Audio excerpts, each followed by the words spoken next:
joining me is the voice of dirt motorsports in Canada, Eric Thomas. And Eric, why do they call rolling wheels the fast track? Well, it's a simple matter of physics, Doug. You take a 700 to 800 horsepower dirt modified. The automobile only weighs about 2,400 pounds. Give them a track about, half to 5/8 of a mile. Very, very sticky clay. And these monsters will go about 120 miles an hour out here. And getting around this place, handling and horsepower are the key. It's built like a big paperclip. Lots of low-end torque out of the corners to out-drag race the other guy. By the time you get to the other corner, you got to remember you can hit it hard, but turns 1 and 2 at rolling wheels are a lot flatter and shallower than turns 3 and 4. What that tells you on a clay oval is that the groove is liable to be up near the top, and for rim runners up against the cushion like Danny Johnson and Bob McCready for the first half of the 75 at least, because the groove always changes, look for those guys to have an advantage. We have over a dozen future Dirt Motorsports Hall of Famers competing in the Firecracker 75 tonight, but a select few have mastered this race and this track. That's right. It's a power trio. The 3 gentlemen you're going to look at here, 7 out of the last 8 seasons have made up the track championship. Danny Johnson has won this event at this facility 3 times. Jack Johnson's won it twice, but the all-time master is the barefoot one out of Watertown, New York, barefoot Bob McCready. But you know something? I've got a very funny feeling that that power trio by the end of the night is going to be a quartet. Someone new is going to come to the fore. We will soon find out. With more on tonight's race, covering the pits and victory lane is Cowboy Paul Small. Paul?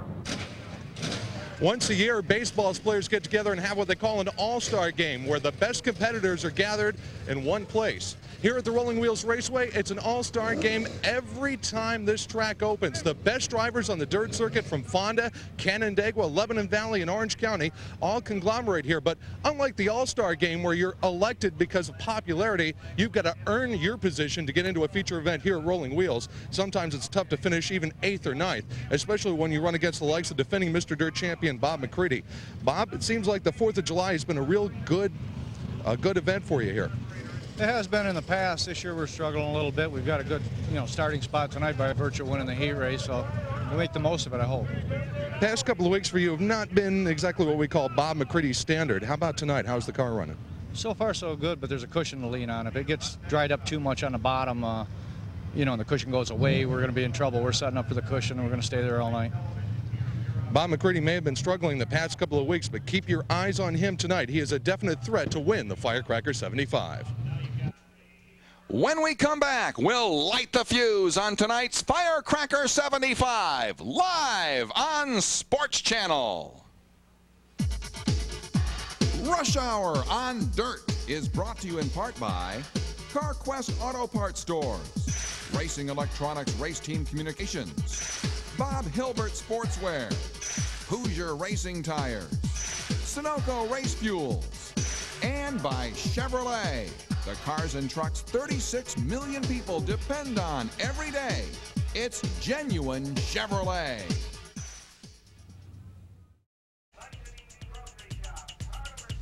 We are live from the heart of the Finger Lakes in central New York, and it's almost time to go dirt track modified racing at Rolling Wheels. And we have done a lot of sky watching today.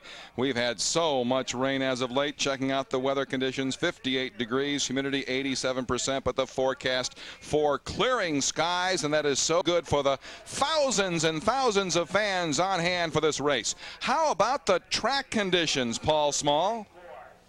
Well, Doug, the track conditions here are extremely tacky from all of the rain that we've had over the past 24 hours. The surface is very soft and very spongy. And what that means is that there's a heavy cushion, an amount of loose dirt that is built up on the racetrack. Now, they have packed it down, but it will redevelop as the race progresses.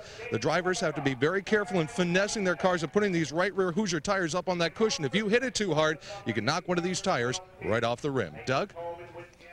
Thank you, Paul. Now, Eric, how about our race analysis? 75 laps in the Firecracker 75, oddly enough. Yellows will count, Doug, except for the last 3. The last 3 have to be run under green. Total purse, a whopping $20,000. Winner's share, $5,000. That'll buy a lot of fireworks on Independence Day. Our qualifying heat winners, Jack Johnson, Bob McCready, Brett Hearn, Jimmy Horton, Jeff Hetzler. Consolation winners, Billy Abold and Brian Turner. But we had some excitement in those qualifying heats, and it came basically due to some rough track conditions. Watch this flip by Maynard Ferret in the 78M. Up and over he goes. Pretty well destroys that car, and that's too bad too, because we're looking for a good run from Maynard here, but he just got into the rough stuff. Major news. Alan Johnson into the wall coming out of turn 4. That hurts, and he does not have a backup car, but the crew has thrashed and they've got him out of here. But he did bend up the number 14. We spoke of the rough track conditions. Look at Tim Fuller. He is just dead in the water.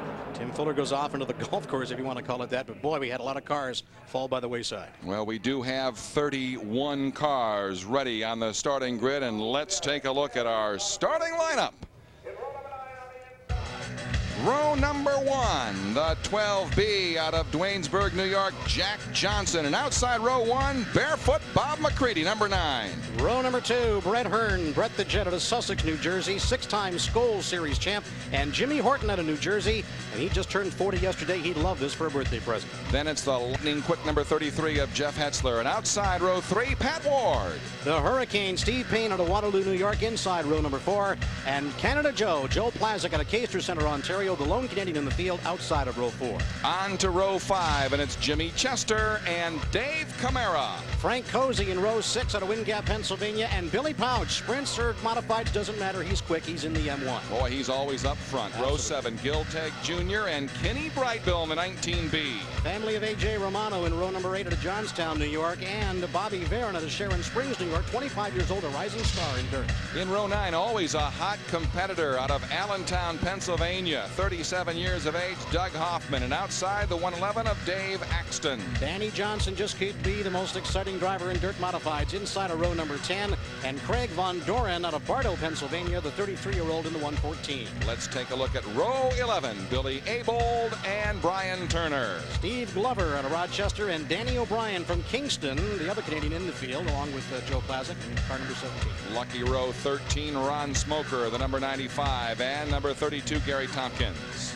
Chuck McKee out of Middletown, New York in row 14, and Jimmy Hauser out of Blauvelt, New York. All right, row 15, number 91, Billy Decker, who had his difficulties in the qualifying heats, and the 0 of Chris Moore. Alan Johnson thought we lost him against the wall, but he is out here, and Donnie Dietz Jr. in car 20 will be the alternate. So we will go with 32 cars. Now, Dave Axton did not fire on the line, so he will go to the rear of the pack.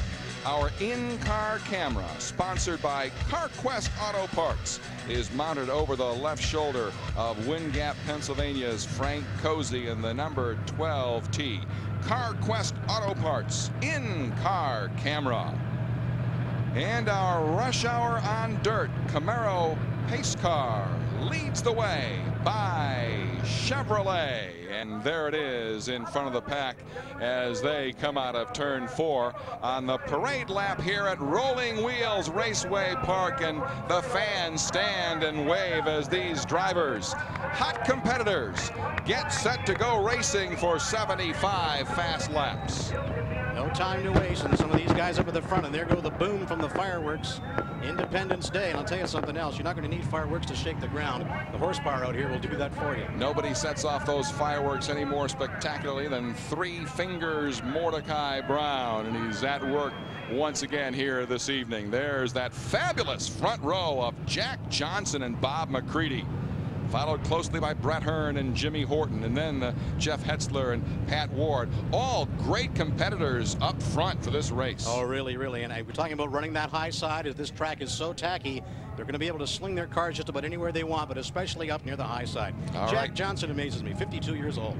Pace car comes in, the front row of Jack Johnson and Bob McCready. Eyes on starter Dave Farney. The green flag is out, and the 1996 Firecracker 75 is on, and Bob McCready has the high line. He's got the lead in turn 2. Down the back straightaway, Jack Johnson second, Brett Hearn third, followed by Jimmy Horton. Well, you can feel thunder. 24,000 total horsepower coming straight across your coffee table at Rolling Wheels and Independence Day, and the barefoot one leads him across the stripe for the first lap. Very fast lap by Bob McCready, who went out high, and we have Steve Payne stopped on the race course.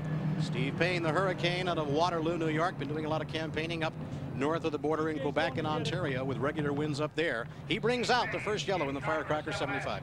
And the Hurricane got caught up in a little bit of a tornado of steel there as Bob McCready really put the pedal to the metal.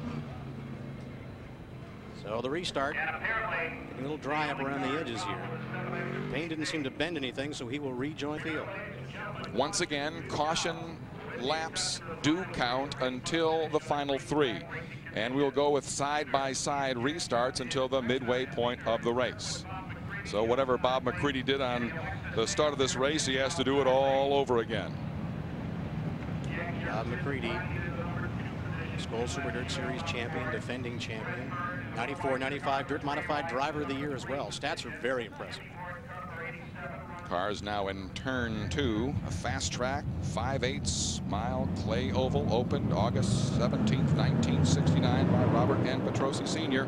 First race won by Terry Edwards of St. Catharines, Ontario. Who will win tonight?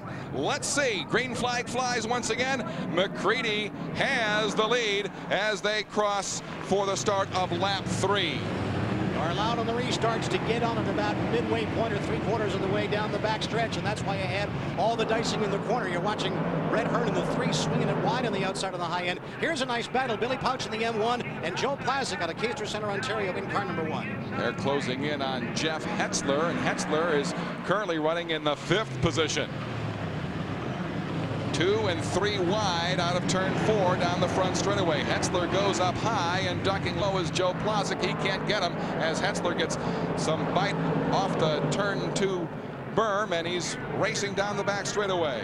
Pat Ward in the 56 out of Genoa, New York, 26-year veteran, and Billy Pouch, who is extremely quick in his World of Outlaws sprint car and a dirt modified as well. Doesn't seem to matter. This clay, he's quick. Yeah, in fact, he ran away with the World of Outlaws event last month here at Rolling Wheels. There's 3 abreast driving on the second turn. And back down the backstretch they go. Lighting here at Rolling Wheels, you can see all the cars moving, not a whole lot of shadows. Pat Ward trying the middle part of the racetrack. Now on the left shoulder, Frank Cozy out of Wind Gap, Pennsylvania, the Car Quest in car camp. This is a battle for 8th place. And we have a massive pileup in turn 4. Steve Payne, the 7X right there. He's ripped pretty badly on the right side of the race car. And that brings out the second caution period of the Firecrackers 75. They're going so fast here, we don't have time to blink and avoid what's going on. When you make contact with other drivers, this is usually the result. Looks like the Doug Hoffman number 1 car also involved. So it looks like 4 cars are involved. Steve Payne, Dave Axton, Chuck McGee, and Doug Hoffman. And Hoffman now is moving. Let's see if he can stay in the race. We'll get a better glimpse of him as he comes by the front grandstand here. 91 Mr. Dirt champion, Doug Hoffman out of Allentown. Man, he's got some severe damage on the backside of that race car, but that's a look at Steve Payne up there. It's going to take him a while to pull these cars apart. So 3 cars, as you see, involved in the wreck in turn 4. And Hoffman, the 4th car involved, heading into the pits. So the wreckers are out here, and they're going to try and get these cars separated, but you got to be very careful. You don't want to inflict any more damage than you see on the race cars there because of the contact. It can be very simple to just get the wreckers in there and pull them apart, but you got to be very careful to do that and not inflict any more damage. Our race leader is Bob McCready. Jack Johnson 2nd. Jimmy Horton is 3rd. We'll return with more of the Firecracker 75 from Rolling Wheels Raceway live on Sports Channel.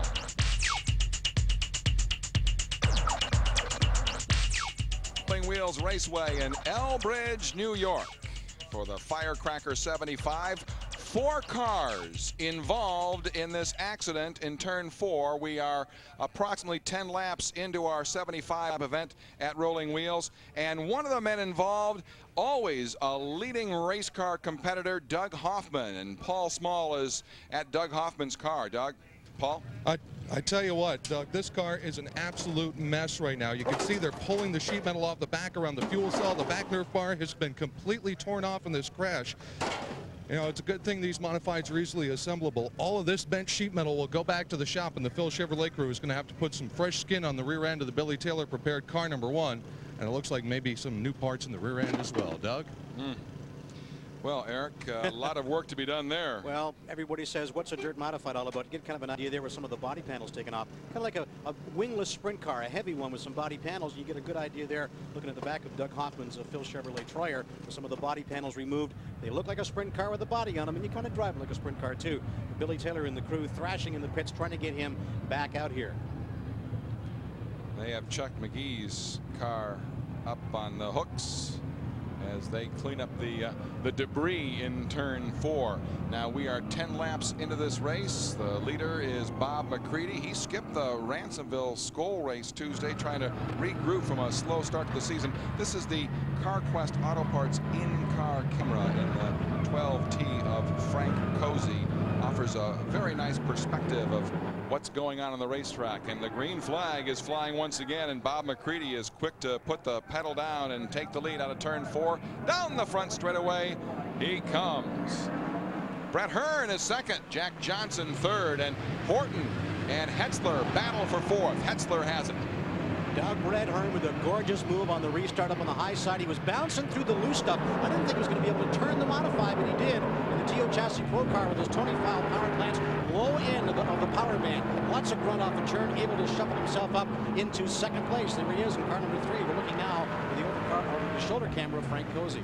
The CarQuest Auto Parts in-car camera, Cozy in 7th place. Very competitive, running fast here at Rolling Wheels. Bob McCready in car number 9 out of Watertown, New York. They call him the Barefoot One, continues to lead. Frank Cozy doing a good job to fight his way up through the field. A lot of steering wheel action here. These turns are tight. Really got to fight them. Yeah, with that in-car camera, you could really see Jimmy Horton's rear end widening out, just sliding out as these cars race through the turns. There's Pat Ward trying to put the moves right now on Cozy. Pat Ward's been around a long time, 26-year veteran, you mentioned that. And Frank Cozy, I suppose if the Dirt Modifieds had a Pennsylvania posse like the Outlaws, Frank Cozy be the quarterback of that. He's had a lot of success in both formats, 358 small blocks and the big 467 cubic inch, 800 horsepower big block modifieds as well. This is the battle for 7th place. And these two drivers are very much grassroots. Cozy runs Deerfoot Auto Parts in Wind Gap, Pennsylvania. He must be at work tomorrow at 6:30. So he's racing and then looking forward to working. And we have a caution on the racetrack. Problems right on the front straightaway. And looks like the Ron Smoker automobile. It is. Out of North Boston, New York. Regular runner at Merrittville Speedway, Ransomville Speedways, and tracks in that particular area of the Drivers Independent Racetracks territory. Mist Racing is the team behind that particular automobile. He loops it in front of Victory Circle. 3rd caution period. Bob McCready continues to lead in car number 9.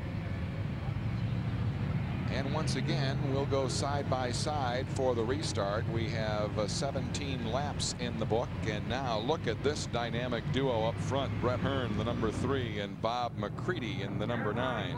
You could write a stats book on those two guys alone, and it'd be about, maybe 4 or 5 inches thick. When you think that Brett Hearn started racing at the age of 16, do you know that he has averaged at least 20 wins per season for the last 20 seasons? It's a winning lineage. It's the envy of anybody driving a race car anywhere. Amazing stats. Also involved in that crash in turn 4, Hurricane Steve Payne. He's with Paul Small. Steve Payne, you were involved up in the crash in turn 4. What happened? Well, I just was coming back up through from the spin and got turned around in the first lap, and coming around the outside, and a couple cars in front of me parted, and there was one parked there, and I didn't see it till it was too late. Then we got hit from behind. That was it. How bad's the race car? It looks like cosmetic damage on this side. It's probably the worst one we've ever had. The side of the cage is in against the seat, so I don't think it's fixable. But you're okay. Yeah, I'm all right. All right, Steve Payne is okay. Unfortunately, the race car isn't, and he's out of the Firecracker 75. Doug? And one of Dirt's busiest drivers. He runs Quebec every weekend, also all of Dirt's traveling series. Steve Payne out of this race, but very much in the race. Brett Hearn and Bob McCready. 431 career Dirt Modified feature wins between the two of them, and the green flag flies. Hearn is down low. McCready has the high lane, and he's got the lead. Well, go back about a half a page. You see the contact with the one of Joe Plazik and the 12B of Jumpin' Jack Johnson out of Dwaynesburg on the restart. These guys are chewing on the leather. There was a lot of front-end, rear-end contact on that restart, but McCready has the point. Back here, looking at Pat Ward in the 56. Ward down low, loves to run that low groove, trying to make some headway. Picks up another position. Meanwhile, Hearn up at front underneath Bob McCready, but McCready once again has the bite out of turn 2. Up on the high side, like we talked about in the opening, Doug, there seems to be a lot of grip up there. Hearn used it to his advantage on a restart earlier. 25-year veteran Bob McCready, two-time defending Mr. Dirt, two-time defending Skoal Series champion, in front, and he raced with vengeance in the qualifying heat earlier. Bob McCready out of Watertown has some friends in the aerospace aircraft industry at the Air Force Base near his home. If anybody understands the science of these cars, it's Bob McCready. Alan Johnson in the 14J and the 26 of Dave Camara. Did Camara give Jimmy Horton fits in the closing stanzas of the race live on Rush Hour from Fonda Speedway? Again down the back straightaway, Bob McCready and Brett Hearn, and Hearn is right on McCready's back bumper, and he slip up at all, and Hearn is there. Back to that aerodynamic story we're talking about. If anybody understands things like drag coefficient, aerodynamics, and things like that, it is Bob McCready. He understands the science of designing, building, powering, and driving these race cars with the guy right with him. Car number 3, Brett the Jet Hearn, the corporate jet as he's called now, making it tough for him, running a very tight second. Yellow on the speedway. We're going to slow it down on the Firecracker 75 again. Car number 19 in trouble up into the loose stuff with some collapsed rear suspension. Kenny Brightbill.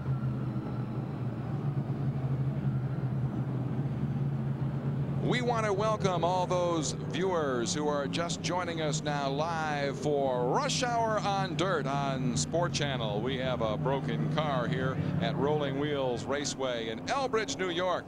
That's Kenny Brightbill. Kenny Brightbill, who won the Syracuse Super Dirt Week Modified Championship a couple of years ago. Very, very adaptable driver. Watch him win short tracks, large tracks all over Southern Ontario, Western New York, Pennsylvania, New Jersey. Very adaptable driver. When your modified is that wounded, it's not going to do you much good. This is the Firecracker 75, 26th annual from the heart of the Finger Lakes, Elbridge, New York. We have 24 laps in the books, and the Camaro pace car is back out on the track. The leader is Barefoot Bob McCready in the number 9. And in second place, the number 3, the Budweiser of Brett Hearn. TO Pro Car chassis modified, Tony File power plants.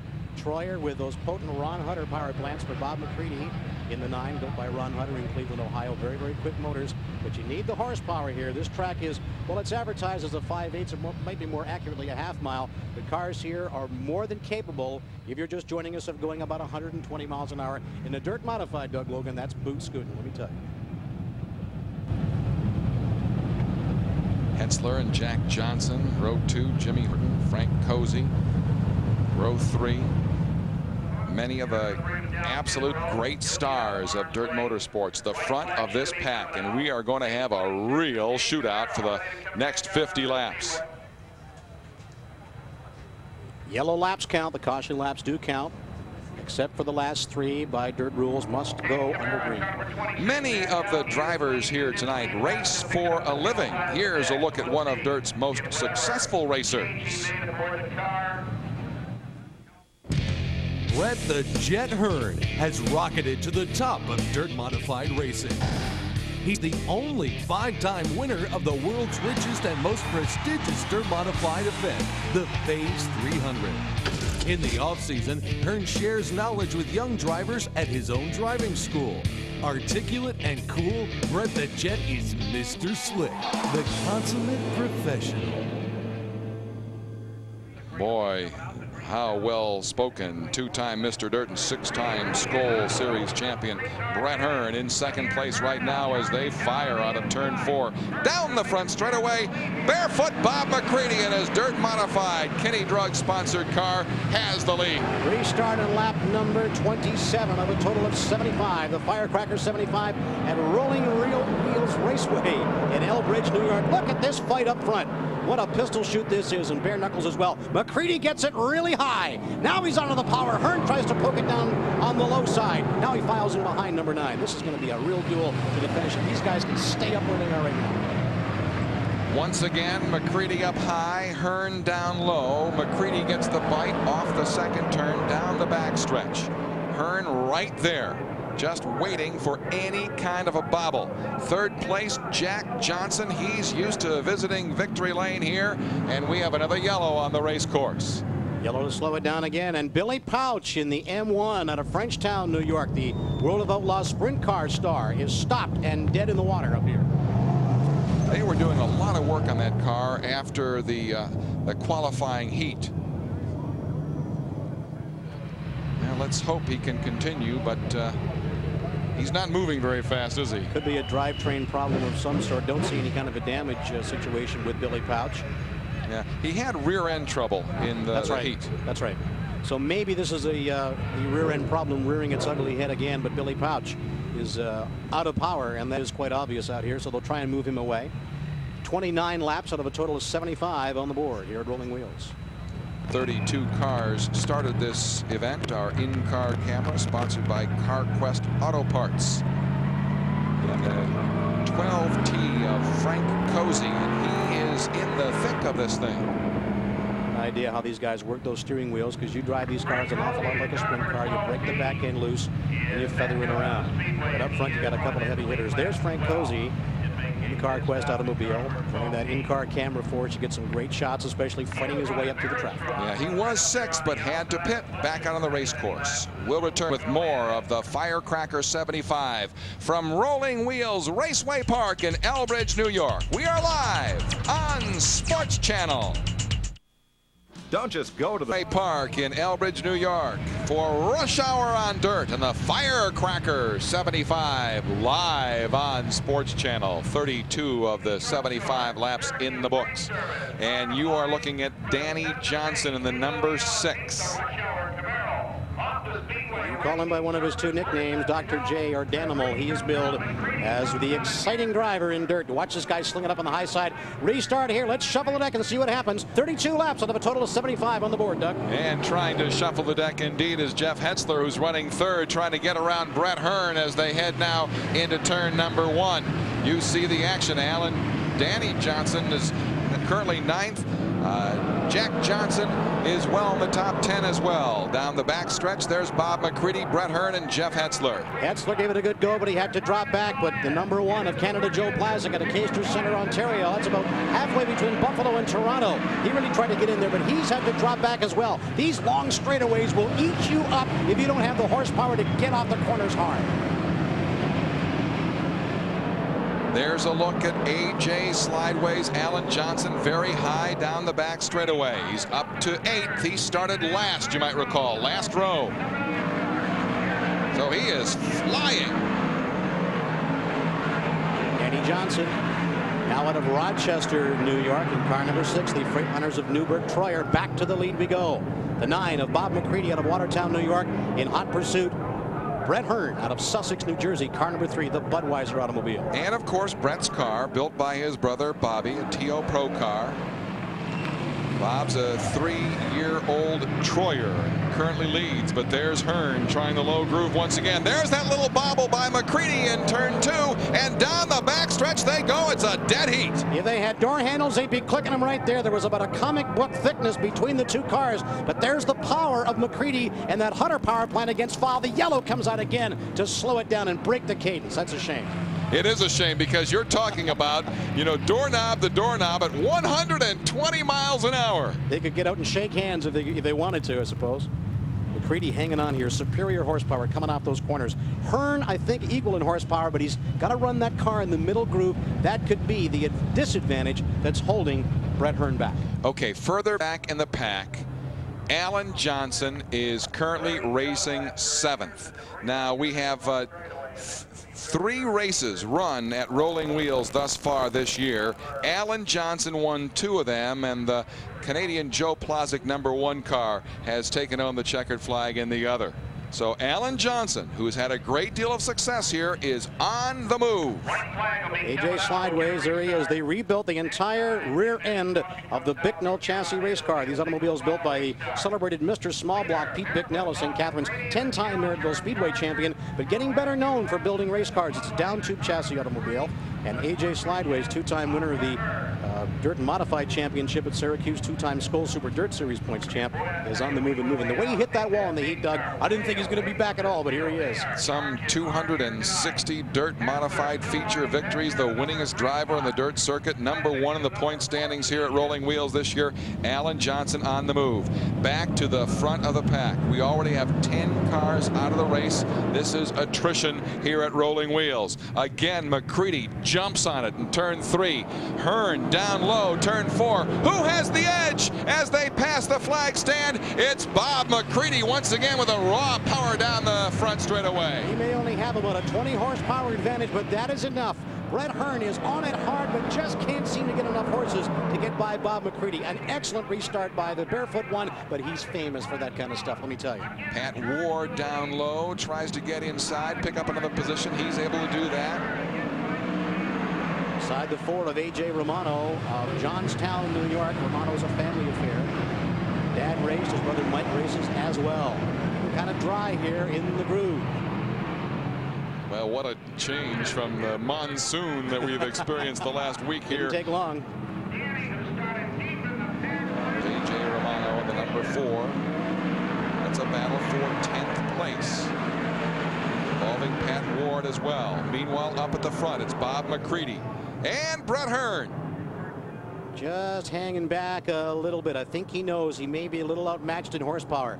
The secret here is to wait for Bob McCready to make a mistake and get up over the cushion, Doug, onto the loose stuff. If he does that, Hearn may have enough time to get by him. But unless Bob McCready messes up, that's not going to happen for Brett Hearn. And all it takes is one little bobble. Look at this race right now. Joe Plazek and Danny Johnson. Plazek the #1. Danny Johnson, the doctor, in the #6. Plazek out of Caister Center, Ontario. 95 Cayuga County Fair Speedway champion. Significant in the fact he's the first Canadian to hold a Dirt of Central New York track championship in over 20 years. Yellow is coming out again from starter Dave Fernie. And once again, that interrupts the battle of Plazek and Johnson for the #5 position on the track. It's Pat Ward. Pat Ward has slowed. He spun turn 3. Now he's going forward once again, but it was enough to bring out the yellow and the Camaro pace car. It's got to be frustrating for the leaders, too. They just get a nice rhythm going, and Hearn gets a little battle line on his head, then the yellow comes out and slows it down. But that's all part of the game here. The guy I want to watch, too, is Jeff Hetzler in car number 33. He's running 3rd place in behind the 3 there, Brett Hearn. There he is coming into your screen right now. Veteran driver, has sort of struggled with some uncompetitive rides the last few years, has a great ride this year. I don't think he's got the horsepower here, but if these 2 front guys mess up, he's in the catbird seat, as they say, and he could take advantage of it. 38 years of age, and he's #2 in the point standings here at Rolling Wheels for 1996. And again, we have a single file start now because we are past the midway point. And once again, firing in turn 3, Bob McCready into turn 4, down the front straightaway. The Barefoot Wonder leads here on a restart, lap 45. Jack Johnson, you see him there in car number 12B, trying to gain some ground, comes down and almost pinches off Joe Plazek in the #1. Great battle here with Danny Johnson and Joe Plazek. Danny Johnson in the 6. In the Troyer, slings it up high on the high side in pursuit of Jeff Hetzler in the 33. Joe Plazek down in the middle groove, not finding a lot of bite there. He's got to keep the car up to the high side of the racetrack. Once again, they slide through turns 1 and 2. Hetzler down the backstretch. Jack Johnson down low. That's a battle for 3rd place. And they're going wheel to wheel. Great battle for 3rd. Jeff Hetzler out of Wallkill, New York in car number 33. And jumping Jack Johnson, the amazing 52-year-old, 30-year veteran. Age does not slow this guy down. Car number 12, they are like stuck together in a great battle for 3rd. It's the best fight on the racetrack right now. Jack Johnson, a 5-time firecracker winner here at Rolling Wheels. Down low, Hetzler slides a little bit too high. And will Jack Johnson have the job done down the front straightaway? Yes, he is into 3rd place. And his eyes next focus on Brett Hearn, who's running #2. Oh, look at this. Jeff Hetzler, a bit of a plow job on the 12B of Jack Johnson to get the position back. Oh, it's dirt track racing. Don't you love it? You gotta love it. We are 48 laps complete, and once again we have a yellow as there's a car with a flat tire out on the racetrack. It's Brian Turner. Brian Turner shreds a right rear sneaker, and that'll bring out another yellow flag. What a battle with Hetzler and Jack Johnson. That is dirt modified racing personified right there. Jack Johnson had just taken over third place with a nifty move down low in turn 4, and he celebrated for about half a lap. That's about all. Hetzler got into the back of him and took the spot away, but that is the way it goes sometimes. Jack Johnson, interesting guy. He's one of the few drivers out here that excels in dirt modifieds in extra distance races, Doug. On a week-to-week basis, these guys are used to running 35, 40 laps at about 30 or 40, and guys like Jack Johnson usually finish somewhere in the top 3. He's in 4th right now and moving up and doing well. These drivers are holding nothing back tonight. We mentioned that during the qualifying heats. 49 laps on the board. A total is 75. The Firecracker 75. Independence Day at Rolling Wheels Race Park, Elbridge, New York. Not too far from Syracuse. There's a look at Jeff Hetzler looking for his first big block feature win here at Rolling Wheels. The leader is Bob McCready. He has had a slow start this year with more dropouts in '96 than he had all of his record-setting '94 season when he collected 47 wins. An incredible number. Green flag out once again from starter Dave Farney. And we are once again running under green at Rolling Wheels. Another good jump by Bob McCready. Excellent, excellent restart as they puff through the dust here at Rolling Wheels. He got a great jab at the restart. Back to this battle. Plazik, Jack Johnson, and Danny Johnson. Jeff Hetzler. You could throw a blanket over the 4 cars out here. There is Danny Johnson, and he is currently in 4th position and trying to take over 3rd from Jeff Hetzler. Danny Johnson out of Rochester, New York. He calls hometown now, bouncing through those corners. He's got Hetzler where he wants him, up on the high side. You stay there, Jeff. I'm going to try the low side. I got lots of power and bite down here. Danny Johnson normally rides the high side, but he's got a lot of grip in the middle portion of the racetrack. See, it's getting black, getting hard, and very slick, and that groove changes lap to lap, so you got to pick your points. Right now, it's working perfectly for Danny Johnson in car number 6. So Danny Johnson had the advantage, had the spot from Jeff Hetzler. Can he keep it down the back stretch? The answer is yes, but Hetzler's right on his back bumper. Hetzler's got to have a distinct horsepower disadvantage, but you never know it. Danny Johnson, high side. That was the bobble that he shouldn't have had happen to him. And Hetzler got by. And Jack Johnson in the 12, they slowed down so severely I thought there was a yellow. There isn't. We're going to continue on here. But Danny overdrove that, got up in the marbles, and that's the break Hetzler needed. 3 deep in turns 1 and 2 with Alan Johnson and Jimmy Horton and Jack Johnson. And let's see how that shook out. Some of these guys get so far out of shape, they lift their foot completely off the throttle, and the car looks like it almost comes to a complete stop. 55 laps are on the board here at Rolling Wheels in the Firecracker 75. Just 20 laps remaining, and it's more like a trophy dash now. Alan Johnson is currently running in 6th position. This is Jimmy Horton, and then the number 12 of Jack Johnson. There is a look at Danny Johnson running high, trying to reel in Jeff Hetzler once again, but Plazik is trying to make a move. Joe Plazik has found himself some grip, Doug, in the middle portion of the racetrack, and we've got a problem. Danny Johnson going off. I thought he might have hit the wall there, but I think he just bailed out and he's off to the pits. So the car has had something break or whatever, and that's not uncommon with Danny Johnson. Either he wins, blew a tire, or he breaks trying. In this case, he blew a tire. Tough break. Danny Johnson was in there for a while, but the tire is going to take him out of it. There's Alan Johnson and Jimmy Horton. Alan Johnson moving into 5th position. Great battle for 5th. AJ Slideways, Alan Johnson in the 14. Jimmy Horton out of White House Station, New Jersey, 2-time Syracuse Super Dirt Modified champion. Went down south a few years ago to seek his fame and fortune in NASCAR Winston Cup and ARCA activity. Came back north in time to win that Syracuse Classic to go with his win in '87. That win at Syracuse was 2 years ago. Then he won last week in our first rush hour event at Fonda Speedway. He returned home to a block party. All of his neighbors threw a party for him. They had watched the race live on Sports Channel. Danny Johnson, we're talking about a block party. No block party in the Danny Johnson pit down there. The Freightliner Trucks of Newburgh crew disappointed. This car was in the running until the blown tire, took Danny out of it. And that's what happens with Danny Johnson. Either he wins or he breaks trying. Meanwhile, look at the interval between Bob McCready and Brett Hearn, as McCready has run a masterful race to this point. A 4-second lead for Barefoot Bob McCready. And that's like an hour on this racetrack. But just remember, maybe Hearn, the crafty guy that he is, after all, you haven't won the Skoal Super Dirt Championship 6 times without having something up your sleeve. He may be holding back a little, but I'm telling you something, 60 laps on the board out of a total of 75. The car may be ailing a little bit. I don't think he's hanging back for any surprises. This is a battle for third place. Hetzler has it. Looked like Plazek was slowing just a little bit on the front straightaway, but we'll pick him up. No, here's Plazek closing in on Hetzler in turn 2 and down the back straightaway. A battle for third place. Joe Plazek winning the Syracuse Dirt Modified Championship. Key goal of this team. He had the pole for that race in '93. Outside pole in 1994. Came close to winning it last fall. Got up beside eventual winner Brett Hearn, only to have the Canada #1 run out of gas. He's on the gas right now, trying to gain some ground and pull in the 33 of Jeff Hetzler. But Plazek is struggling, trying to find the grip out here.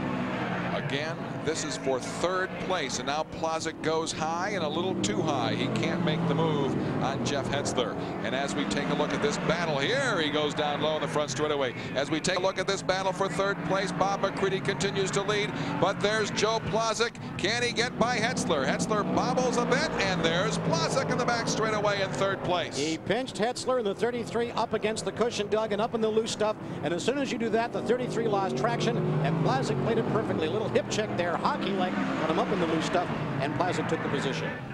And Hetzler is about to lose another position as Alan Johnson is down low, and he gets Hetzler in turn 2 down the back straightaway. And Alan Johnson slows as he bobbles just a bit. Alan Johnson, king of modifieds in the 70s, fell away from that perch in the late 80s, early 90s. But we're watching, Doug, a marvelous renaissance in the career of A.J. Slideways. Alan Johnson, you're seeing some of the best driving of his modified career the last 2 or 3 seasons. And I tell you something else. Get these drivers after the race with a Budweiser in their hand and ask them who they think the most talented driver in the modifieds is. I bet you every one of them picks Alan Johnson. We have 9 laps remaining in our Firecracker 75 from Rolling Wheels Raceway. Now on lap 66. Jeff Hetzler in the 33 at a Wallkill, New York. He's up against that cushion again. That's not where the traction is. You want to drop it down a little bit, but Alan Johnson, there he is in the 14 automobile. The Bicknell chassis race car built in St. Catharines, Ontario, Canada. On the move, Bobby Varon, Sharon Springs, New York in the 18, and McCready. Bobble getting around them, but McCready is on a rail out here. Superior horsepower and handling. We talked about it in the opening, and it's come to the fore. And of course, he'll be the first one to congratulate his pit crew. It's an all-volunteer pit crew, and that is amazing considering the amount of very serious, high-dollar, high-point racing that Bob McCready does. To have an all-volunteer pit crew out there slugging it, a lot of sleepless nights just for the love of the sport. It's fantastic to see. You don't see it in too many series this day and age, which you do in dirt modified racing with Bob McCready. Down low, we've got Horton and Alan Johnson battling on the racetrack. We have McCready, the leader, just now going by the flag stand in the front straightaway. Second place is Brett Hearn, and third place is currently held by the Canadian Joe Plazek #1 machine. Great action here, little do-si-doing back and forth. 14 of Alan Johnson of Phelps, New York, and White House Station, New Jersey's Jimmy Horton in the 87. Back and forth, they were going straight here. You mentioned the renaissance of Alan Johnson. Alan dropped off a bit in the last few years. His wife Debbie said the fans even stopped booing him. You know that maybe you fall off your game when the fans boo you. 70 laps in. There's Alan Johnson, Jimmy Horton. 5 laps to go. 70 on the board in the Firecracker 75. Once we got rid of the yellows, man, this thing just ticked off really quick. And Jeff Hetzler is slow to the backstretch. Something has broken on that car. Front end damage by the looks of things. It looks like the left front tire a little bit out of askew there, so some of the suspension parts may have broken on the 33. He is off the track, and the green flag continues to fly here at Rolling Wheels. Again, battle back in the pack just a bit. Jimmy Horton and Alan Johnson. That's for 4th and 5th place. Jimmy Horton in the 87. Alan Johnson in the 14. Around they come. That's turn 4 right now. Across the stripe. They click off another one. 3 laps to go, Doug. And Bob McCready in the number 9 machine has a 7-second lead over Brett Hearn. So he's running away with this one. And we have 2 laps to go. Just 2, and barefoot Bob McCready out of Watertown, New York, has checked out here with a 7-second lead on Brett Hearn, running in 2nd place. Rabbit ears up, as they call him, from the starter. This is the most hotly contested battle for position on the racetrack right now for 4th and 5th, and Alan Johnson currently is 4th. White flag is out in front of the pack for Bob McCready, Brett Hearn, and Joe Plozek, 1, 2, and 3. Then who will be in 4th? It's a dead heat between Alan Johnson and Jimmy Horton. Back to the front of the pack. There's Bob McCready out of turn 4, down the front straightaway. Checkered flags are out, and the winner of the 1996 Firecracker 75 is Bob McCready. He has not had the best start to the Skoal Super Dirt Series so far. Now look at this battle coming down to the flags here. Horton edges Alan Johnson for 4th and 5th. Let's go down to Paul Small. Mike Hazlett, Bob McCready's car was dominant in the second half of this race. Did it get better as the race went along? Not so much that it got better. It's just that we didn't slow down. Some of the other guys slowed down some, and we maintained pretty well the same speed during the event. Looked like the top of the racetrack stayed there for him all night, too. Yeah, he was real good at the top. We never had to try the bottom, thankfully, but it seemed to work well for him on top.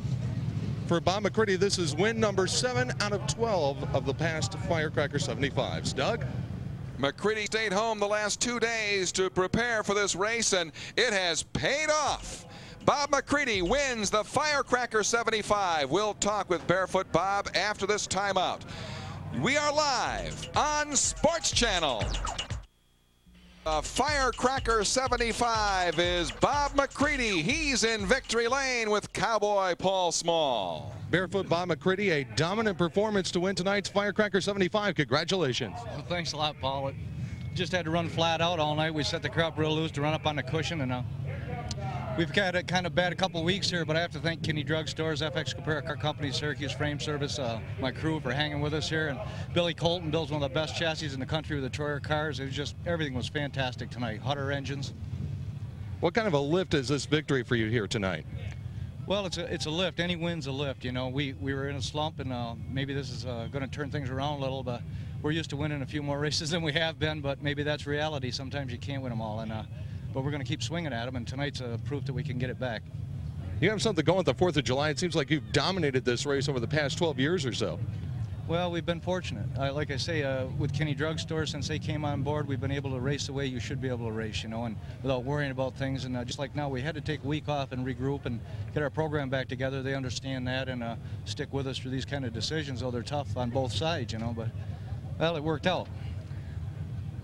All right, for Barefoot Bob McCready, that regrouping has certainly paid off as he wins the Firecracker 75. Doug? And what a winning smile for Barefoot Bob McCready, the winner of the Firecracker 75. So McCready wins it from Rolling Wheels Raceway. Brett Hearn 2nd, Joe Plozek 3rd. We'll be back with more live on Sports. Final order of finish. Bob McCready wins it, followed by Brett Hearn and Joe Plozek, the top 3. Jimmy Horton in 4th place. Alan Johnson, what a great comeback to finish 5th. And Billy Decker in the top 6. Finishing 7th, the number 4 of A.J. Romano. He had an interesting ride. And number 8 was the 26 of Dave Camara. Jimmy Chester in 9th. 10, Bobby Varon. The 11th, Jeff Hetzler. Give it a great try. Just couldn't stay up with the leaders. And 12th, Byron Turner.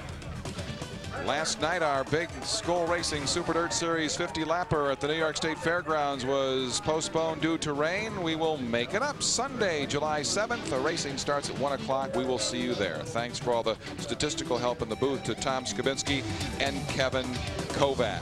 For Eric Thomas, Paul Small, and the entire Rush Hour on Dirt crew, this is Doug Logan saying thank you for joining us and so long for now. We'll see you next Thursday night, July 11th. For the producer of Rush Hour on Dirt is Glenn Donnelly. Rush Hour on Dirt is a production of Dirt Motorsports and a presentation of Sports Channel.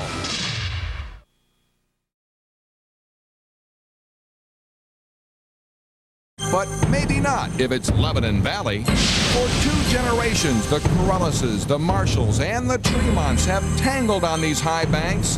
They may not always be kissing cousins, and though fiercely competitive, the Valley remains a nice place to race.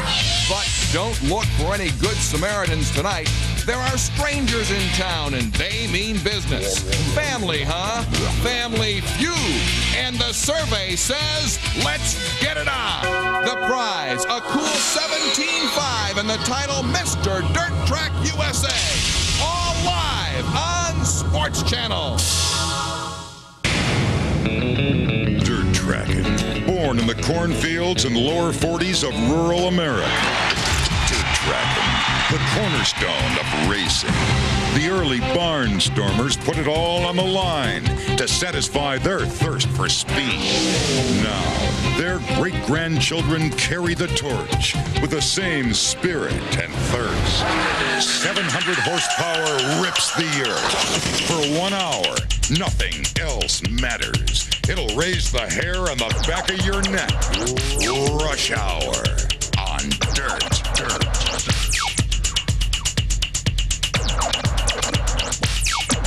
We are live at the Super Dirt Speedway, Lebanon Valley in West Lebanon, New York for the 21st annual running of Mr. Dirt Track USA.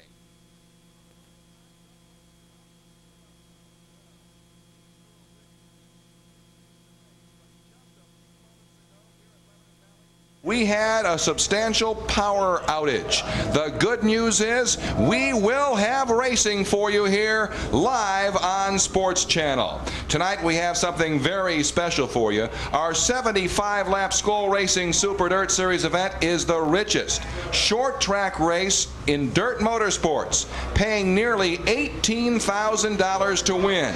And winning it can literally turn a driver's career around.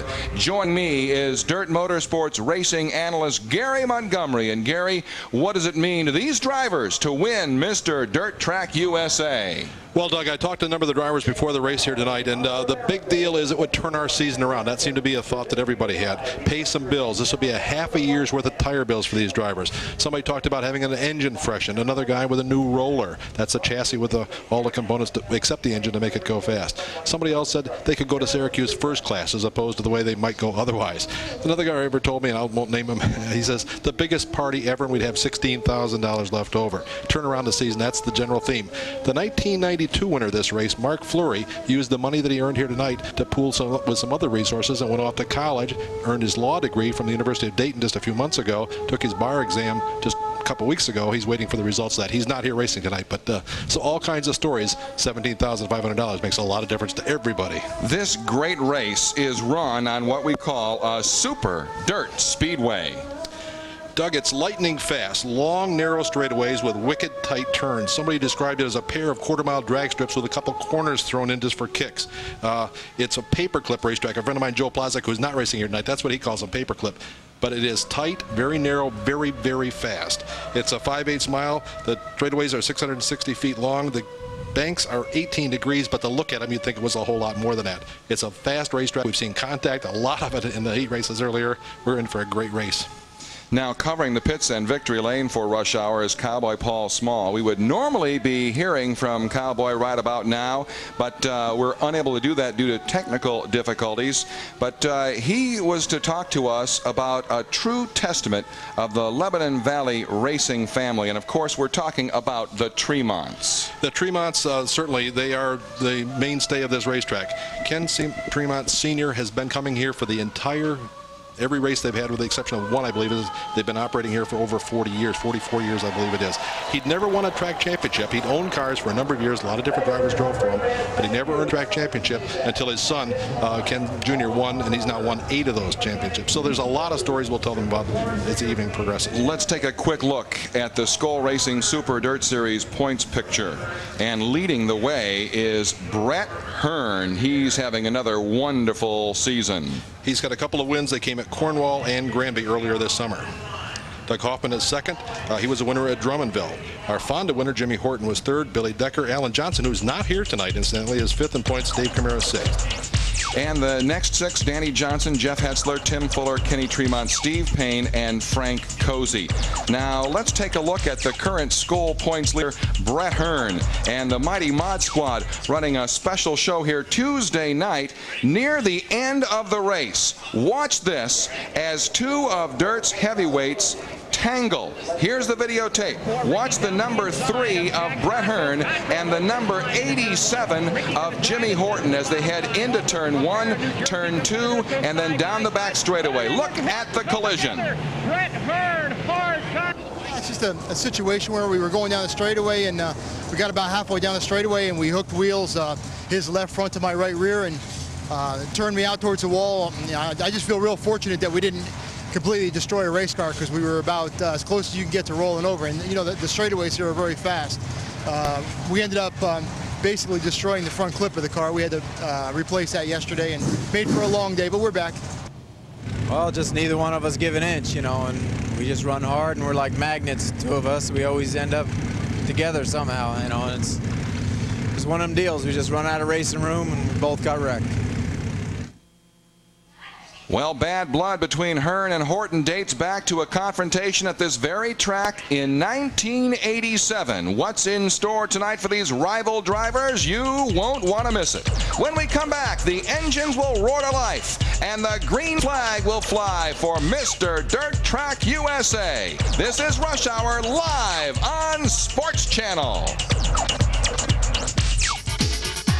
Rush Hour on Dirt is brought to you in part by CarQuest Auto Parts Stores, Budweiser, Racing Electronics, Wildfire, Bob Hilbert Sportswear, Hoosier Racing Tires, Sunoco Race Fuels, and by Chevrolet, the cars and trucks 36 million people depend on every day. Genuine Chevrolet.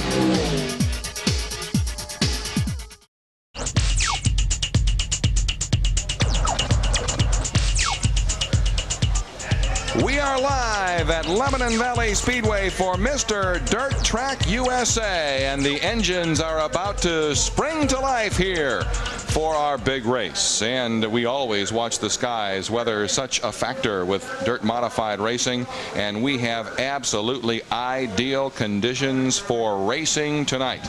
And as the engines now spring to life and the fans, this huge throng on hand here at Lebanon Valley rises to its feet, we are just about ready to go racing. The track looks to be fast and fabulous. Lightning fast, that's the way I would describe it, Doug. The heat races, as I mentioned earlier, were very, very exciting. It's tight. It'll be, I suspect, a contact sport here tonight. Let's take a look at our race analysis. Lebanon Valley Speedway, the super fast clay oval. 75 laps, caution laps count until the final 3 tonight. 36 cars in the starting grid. $17,500 to win out of a total purse of $47,000. $6,000. The Rush Hour on Dirt pace car by Chevrolet leads our starting field. Top 3 finishers in tonight's 5 heats drew for their starting positions. On the pole, the Hurricane, Steve Payne in the 7X, outside the 18 of Bud Chrisman. Second row on the inside of it, Chuck McKee. He's out of Middletown, New York. He was a winner there earlier this summer. Eddie Marshall, the second-generation driver, starts outside in car number 98. Row 3, the 74 of Frank Cozy and the 87 of Jimmy Horton. Row 4 inside, starting number 7 will be the 1988 winner of this race. That's Kenny Brightbill. Alongside is the defending champion of the race, Jeff Hetzler out of Wallkill, New York. Now, Gary Waters was to start inside row 5. He's been scratched. Kenny Tremont in the 115. Bobby Albert sits inside of row number 6. Alongside is Brett Hearn, 5-time Mr. Dirt Track USA champion. So he's won this race 5 times. He's just 37 years old. 1991 Mr. Dirt Doug Hoffman inside row 7, outside Tim Fuller. 8th row on the inside, Hollywood Frank Jazembowski out of Middletown, New York. He was the runner-up in this race last year. Alongside is Dickie Larkin from Sheffield, Massachusetts, a 2-time Lebanon Valley track champion. Row 9 is comprised of Jeff Trombley and Billy Decker. Row 10 inside, starting 19th will be A.J. Romano, the second-generation driver out of Johnstown in the Skip Seymour car. Alongside is Bobby Viren driving the Council Herald car tonight, number 35. Rich Rickey won this event 2 years ago, and Chris Moore in the 0. Delaware driver Jamie Mills sits inside of row number 12. On the outside is Bill Wilson, 53-year-old racing veteran out of Ramsey, New Jersey. Row 13, veteran Jack Johnson. Outside, Guy Sheldon. Row 14 on the inside, 8-time track champion here, Tommy Corellis. He's out of East Greenbush, New York. Alongside is Jack Cottrell from Rock City Falls, New York. Row 15 is Rob Pitcher and Sparky Lowe. David Camara, the 27-year-old driver from Vermont, sits inside of row 16. Alongside is the dangerous one, 9 grand Danny Johnson. Gary Gollop is in row 17, and Scott Kurtzner is outside. Second-generation driver Donnie Corellis is in the field. He's in row 18 on the inside, so we got the father and the son in this race, and Donnie Ackner starts in the back of the pack with car number 97. He's the 45-year-old driver out of nearby West Sand Lake, New York. The CarQuest Auto Parts in-car camera tonight being carried by Frank Cozy. No surprise there. He's in the Haskins and Knopf number 74 Smith Concrete CarQuest car here this evening. We should be seeing some great shots from Frank Cozy and the CarQuest in-car camera. All right, starter Jay Beverwick eyes the field into turn 3. Steve Payne is the man who will trigger this race. The green flag comes out, and Mr. Dirt Track USA is underway at Lebanon Valley, and a quick start for Steve Payne as he storms into the first and second turn, but Chrisman tries to close the gap. Absolutely bonsai start. You saw him running 3 and 4 wide down the straightaway. Little contact as they work through turns 1 and 2. We see sparks flying from one of the cars, but here is the leader. Hearn being chased by Chrisman as they come down to complete lap number 1. Marshall running in position number 3. Steve Payne in the 7X is your leader. Bud Chrisman is second. Eddie Marshall is third, and Chuck McKee is fourth. Down the backstretch, Jeff Hetzler currently in 5th. Here we're watching the battle for the number 2 spot, the red number 98. That's Eddie Marshall, the second-generation driver out of Pound Ridge, New York, trying to run down Chrisman in the Briosky car number 18. Look at how these cars just slingshot off these high banks and then head down the back straightaway. Here we see Kenny Tremont working on the inside. There is Hearn on the outside of Frank Cozy as they run off into turn number 3. There's the banking we talked about. They say it's only 20 degrees, but it looks taller than that to me, Doug. They really back them in here. Long, narrow straightaways, very, very tight corners with those steep banks. Here is Jimmy Horton running on the outside, and the yellow and white number 87. Tremont working the bottom of the racetrack. They run side by side, wheel to wheel. You saw what happened when Horton was running wheel to wheel with Hearn here on Tuesday evening. Well, no problem right now. And we're talking about high speeds. The fastest part of this track is right near the end of the backstretch where the speeds reach 130 miles an hour. They scrub off a little speed going through those very tight corners. The average speed here is about 100 miles an hour, so that's where you're seeing right there, that 130 30-mile-an-hour spot as they shut him down and run him up into turn number 3. That's a battle for the number 6 position, and Tremont has it over Jimmy Horton. Horton is right there. He's been working on the bottom, and now he's going to try to change lanes, but they're going to be pressured now by the Bobby Albert car coming into your camera. That's the white car, number 96, Bobby Albert from Wappinger Falls, New York. He's a regular here at the Lebanon Valley Speedway. He's using that home track advantage as he runs the bottom of the racetrack. We got a 3-car tangle.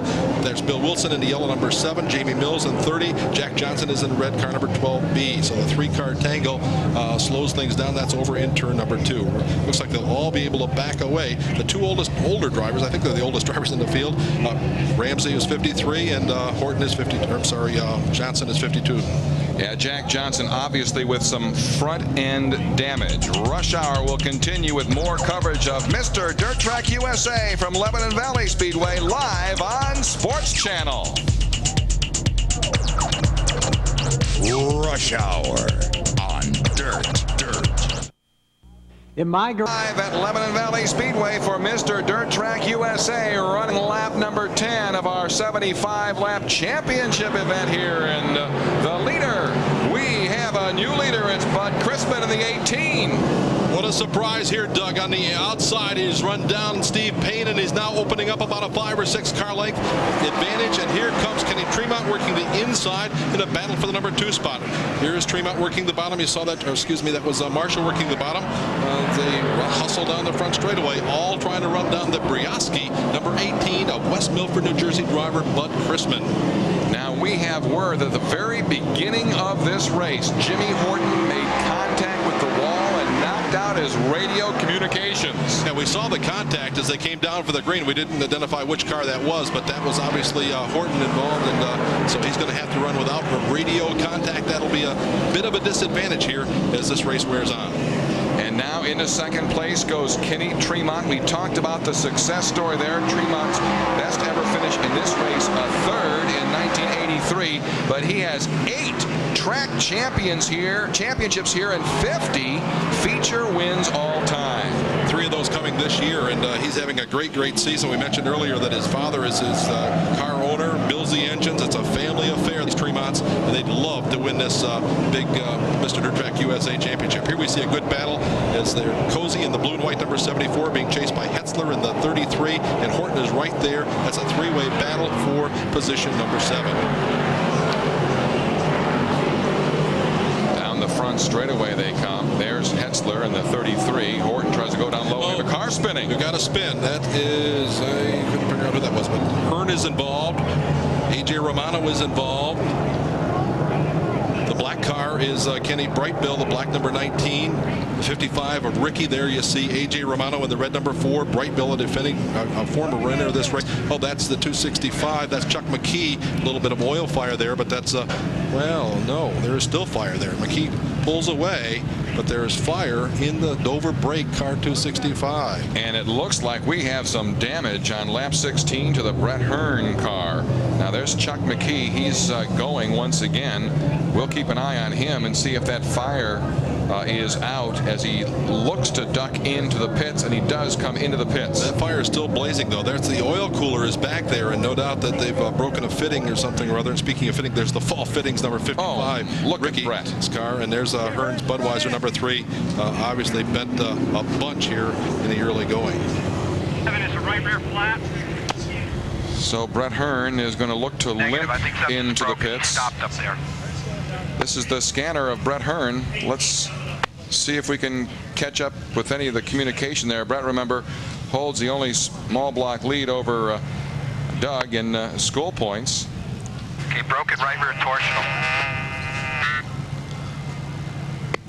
Very pivotal situation here. As you mentioned, a small separation in the top 4 or 5 positions in the points, and Hearn, our point leader, has a problem here, and if he's able to repair it, I'm sure he'll be down at least laps.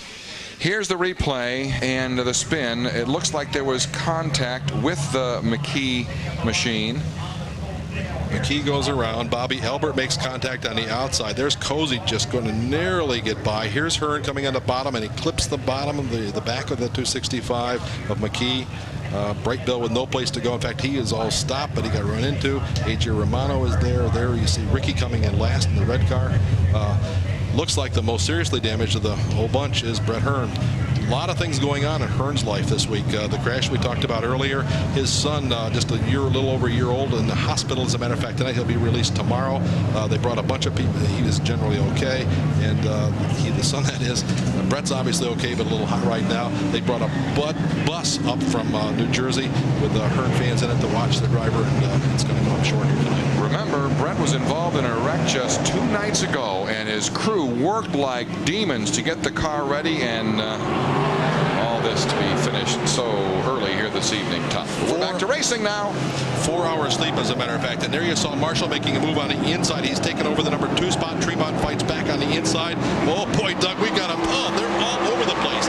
Narrow straightaways, narrow corners, and they're going 130 miles an hour when they back them into those high banks. The leader is Bud Chrisman. That's a real surprise. Marshall, who is so very, very strong in his heat runs, in second with Tremont back in 3. And then we've got Horton now showing in the number 4 spot. Hetzler runs in the number 5 position, and then back in 6 is the early race leader, Steve Payne, but he just lost that spot as Doug Hoffman went trucking on by in the Phil Chevrolet car number 1. Yeah, Doug Hoffman now in a great position to gain on Brett Hearn in this Skoal Series point race. They're all going to gain on Hearn. The crew is working on his car. He's still in it, but it's on pit road. He's losing some very, very valuable laps. There you see Horton running way up on the top of the racetrack, backing it into the corners, running it down the straightaway, slides it up on the top side, and here comes Hetzler on the inside. The Smitty's Reclamation 33 goes after Horton, but he cannot make the pass. We will give you lap counts as we go.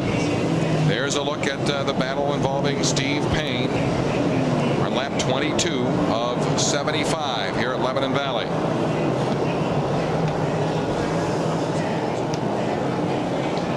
As the race action continues, Cowboy Paul Small is down in the pits with the Brett Hearn car number 3. Let's go to Paul Small.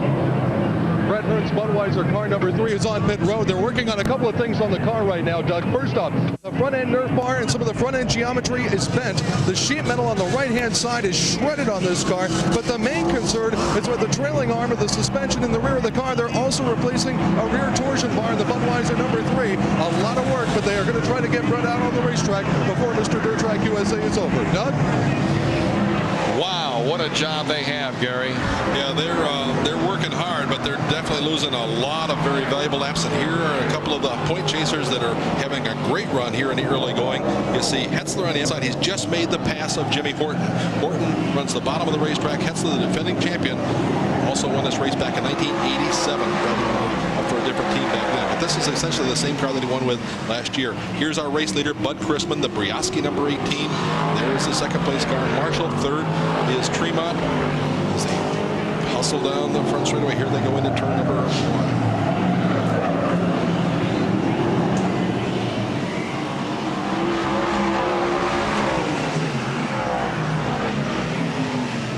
Kenny Tremont in the 115. Right behind Eddie Marshall in the 98. That's the battle for the number 2 spot. 2 of the Lebanon Valley track regulars. Marshall, his father, a former racer here as well, couldn't be here tonight. He's in a town council meeting down in Pound Ridge. They're lobbying for some zoning variances, and they wanted to be here to watch his son, so he's watching them on TV tonight. And Ernie, you're having a great time, I'm sure, because the kid is doing a great job for you here in the early going. Well, you know, Eddie has 13 career wins here, but he has never won Mr. Dirt Track USA. We have a yellow on lap 28.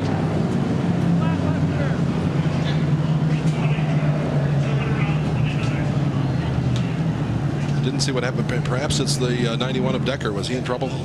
Decker slowed Billy down. Decker slowed on the race course. Decker's running with another disadvantage here this evening. They blew up their good Lebanon Valley motor last Saturday evening, and they've got the small short track motor in tonight. They're down a bunch of horsepower, and now they're down a lap as well, or maybe down a lap as well. So we'll wait and see how that thing unfolds. This is Mr. Dirt Track USA, and our leader is the number 18 of Bud Chrisman. Our coverage will continue from Lebanon Valley. We are live on Sports Channel. Rush Hour on Dirt.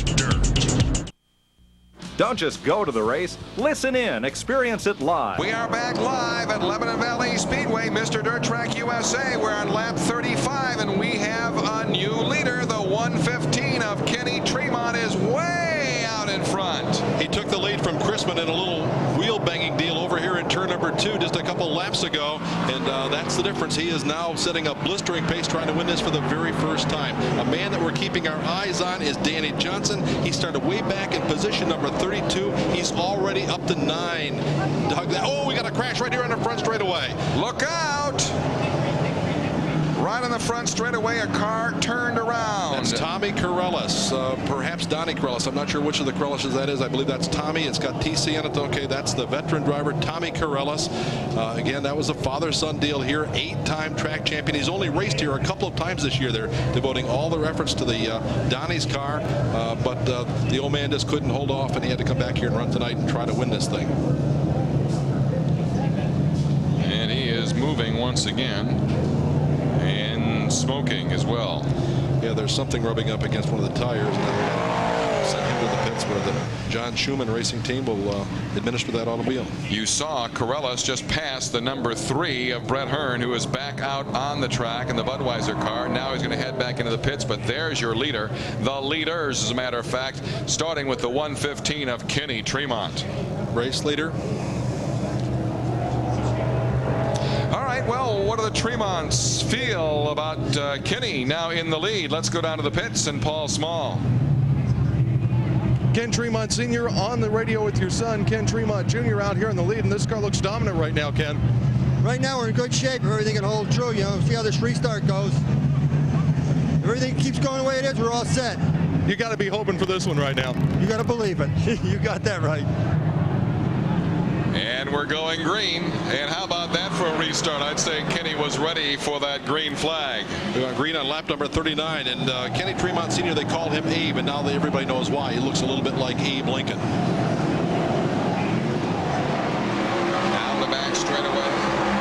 There's Crispin. There's Jeff Hetzler putting the move on Crispin, trying to gain another position as Doug Hoffman goes wide. The number 1. They touch in turn 4.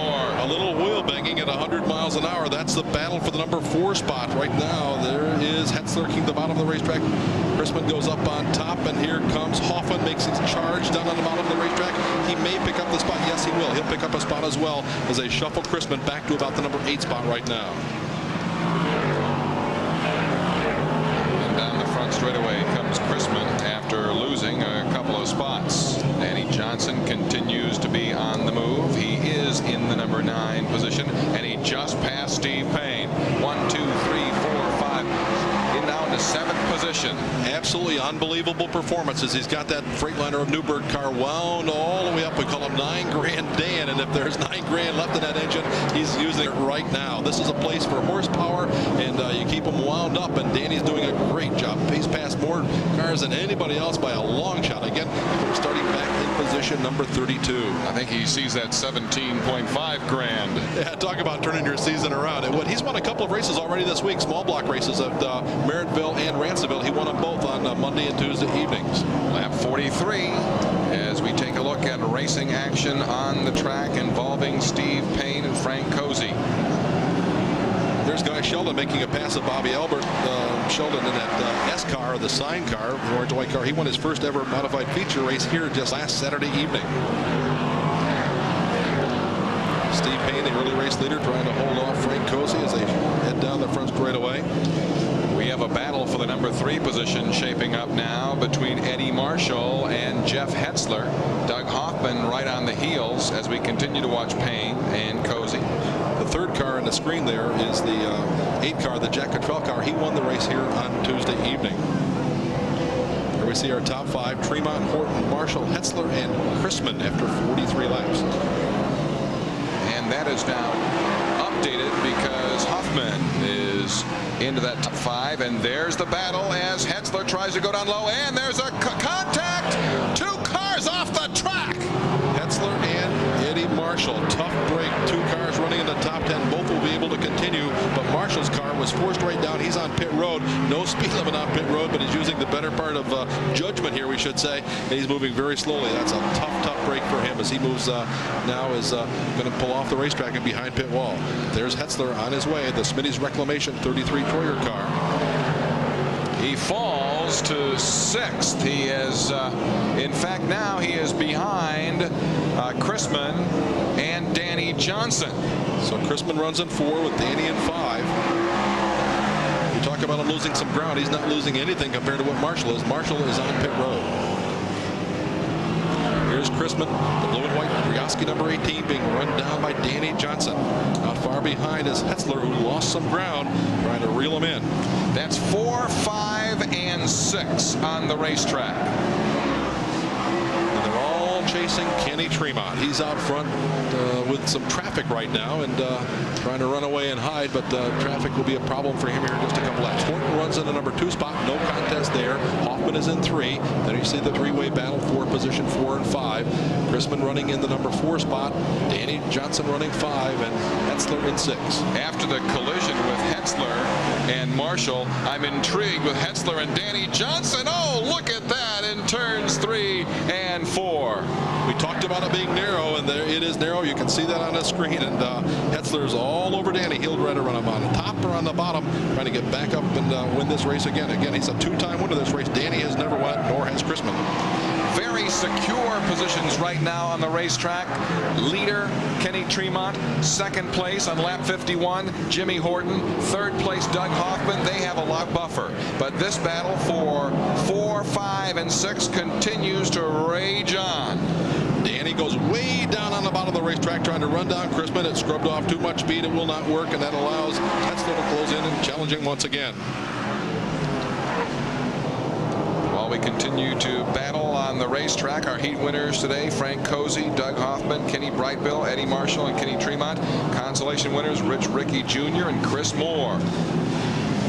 Chrisman, and we see doing this outstanding job at position number 4, just put into this car. It's the 2nd of the Brioski cars driven by Donnie Till. What a story here as the replacement driver just took over this car just a couple of weeks ago. He runs in position number 4 with all the heavy hitters trying to run him down. The way things looked, the man who was about to lose the Skoal Racing Super Dirt Series points battle at this stage of the season, currently number 1, about to slip, is Brett Hearn. He's down in the pits now with Paul Small. Brett Hearn in the Budweiser car number 3, definitely not the Mr. Dirt Track USA you would have wanted. We really wanted this race bad. I really thought we had a good shot at it. We had a fast car in hot laps, and the brake line broke early on, and it was hindering our ability to stop going in the corners. And then ultimately someone got backed up into the wall there, and the momentum just carried us into him, and just being in the wrong spot at the wrong time, I guess. How bad is the car? It's tore up bad. We just got done putting a new front clip on this car yesterday. Guys worked around the clock, got my brother's shop, got us back in business here today. Now we got to go right back and do the whole thing all over again. How big of a blow is this to the battle for the Skoal Series point lead? Any race you don't finish is devastating, especially when the guys you got to beat are 2nd and 3rd. Brett Hearn has dug himself a little bit of a hole tonight here at Lebanon Valley, but look for this guy to get out of it real quick. Doug? All right, well, thank you so much, Paul. Tough luck for Brett Hearn. Yes, Doug Hoffman is 2nd in the points battle. He's running 3rd on the racetrack, and Jimmy Horton is currently 3rd in the points battle, and he's running 2nd. So they're going to make big, big gains on Brett Hearn. 57 laps have now been completed. Here we see the battle for the number 4 spot. We've got a new man in 4. Danny Johnson has just passed Chrisman. So Chrisman falls back to 5. He'll now be pressured by Hetzler, but Chrisman fights right back. But Danny has the spot. I think he'll hold on now as he can run the preferred lineup on the top of the racetrack. Getting to the latter stages of this race. Still a sizable lead up front for Kenny Tremont. Sizable safe positioning in 2nd place for Jimmy Horton, but slowly but surely it looks like Doug Hoffman is trying to reel him in. Hoffman is about 6 car lengths off, and he is caught. He even shrinks the gap some more as they were caught behind a lap car there, and Horton picks up some more, loses some ground to Hoffman as they race off into turn number 1. So we are soon, it appears, to have a little bit of a battle for the number 2 position between Jimmy Horton and Doug Hoffman. Meanwhile, we look at Danny Johnson and Jeff Hetzler. Johnson in the 6, Hetzler in the 33. Those are positions 4 and 5, and how those guys would love a caution right now as they run a full straightaway and maybe even a little more behind the leader Tremont. Been a long ways to go. They might be faster, but they cannot possibly, without the caution, catch Tremont or Horton or Hoffman, for that matter, without a caution. So their guys right now are praying for a caution flag, hoping that it's not them that creates the caution. 15 laps to go. 15 laps to go for Kenny Tremont in our Mr. Dirt Track USA, and he's running so smoothly. Kenny Tremont Jr., father of 5, races off into turn number 3, about to put a lap on Dickie Larkin, one of his Saturday night regular runners here, regular competitors we should say. Larkin in the white, car number 99, runs the bottom of the racetrack and opens up the lane for the lead. Well, he did have it open. There is Tremont now, a little contact reminding him that he's back there, and now Larkin will move out of the way. Nice, the flagger on the backstretch with that flag. Move over. That guy has a lot of nerve, and here we have a crash. And caught up in the bump there was Kenny Tremont. He was slowed, but more than anything else, this is going to bunch everybody back up tight up front, and we're going to have a real shootout here. Just we were talking about how Danny Johnson could use that caution. We're on lap number 63 is Bobby Albert, one of the cars involved. He's able to pull away. All right, let's take a quick break, and then we'll have the shootout from Dirt Track USA. We are at Lebanon Valley Speedway, and we are live on Sports Channel. Rush Hour on Dirt. We are back under green at Mr. Dirt Track USA, Lebanon Valley Speedway. Restart on lap 67. Now we are on lap 68. Kenny Tremont continues to lead. Second place is Jimmy Horton. Third, the number 1 of Doug Hoffman. The other car showing on the screen there is Bobby Varon, the lap car number 35. Coming up on lap number 70. This will be a big lap, Doug. Yes, Mr. Dirt Track USA, lap 70 pays $1,500, honoring Roger Horvath. Horvath, the driver who raced here regularly, was injured in an off-track incident a couple of years ago, and his lap is being sponsored in his honor here tonight, $1,500. And it looks like Kenny Tremont will successfully lead lap number 70. 5 laps to go. And Tremont is able to open up some distance here immediately. He and his dad operate a repair shop in West Sand Lake, New York, not far from here. And as we mentioned earlier, they build their own engines. Not so with the number 87 Horton, who runs in the number 2 spot. We've got yellow, we got caution cars over here in turn number 2. That's the red number 4 of A.J. Romano and Dickie Larkin in car number 99. Romano in the red number 4, Dickie Larkin in car number 99. There is Sparky Lau in number 77. He was also involved in that altercation. His car is down on the back straightaway. It should not take long to clean this up, and then we will be racing once again. Remember, the last 3 laps must be run under green.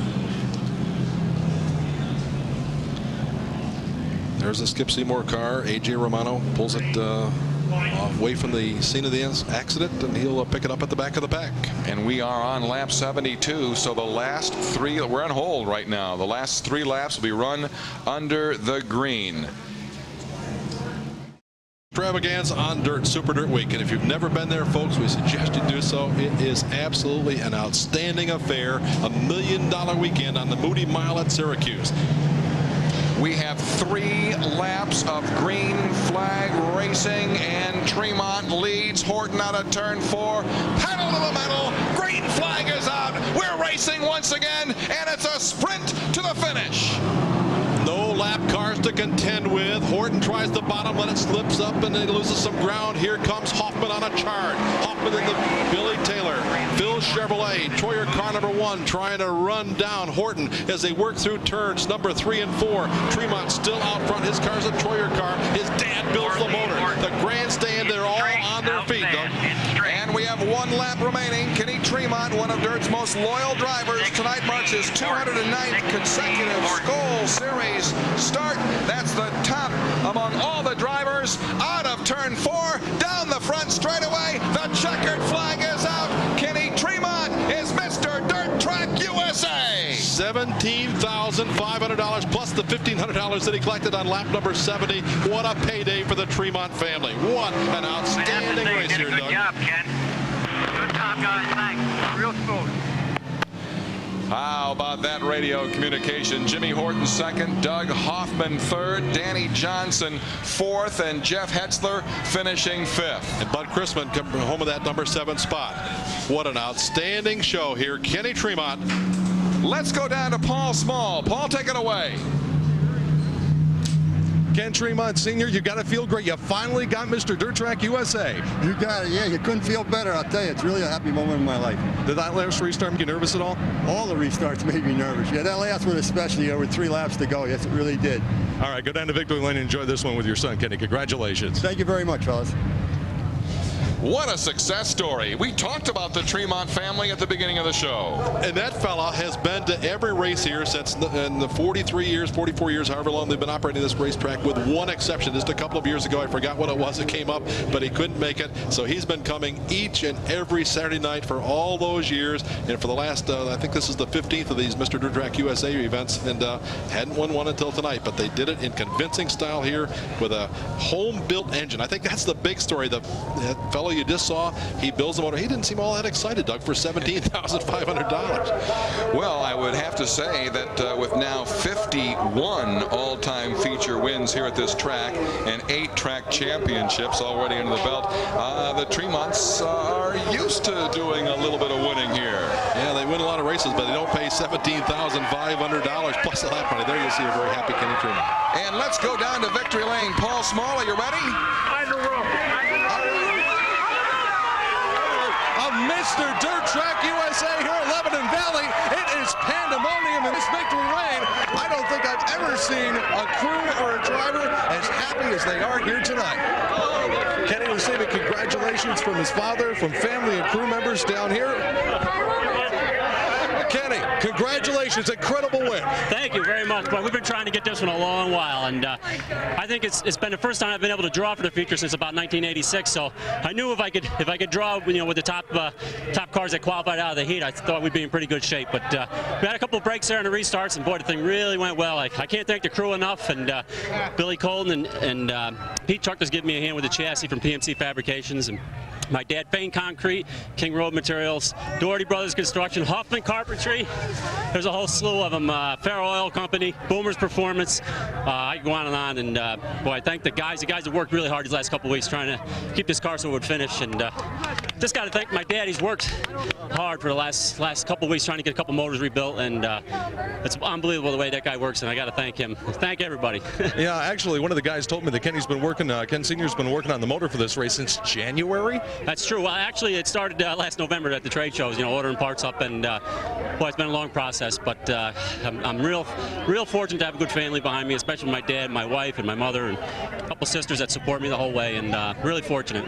You used to collecting a big chunk of money at the end of the season at the points bank, but now you get $17,500 plus the $1,500 from the finish line chaplain during the season. That's got to feel good. Well, I'll tell you what, we won't be bashful. We'll take it. It's a lot of hard work. Any money you get in this business, you deserve.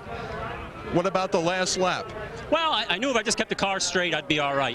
They were telling me Jimmy was right there, but they thought he was a little bit loose, and I knew if I didn't get messed up, I'd be all right.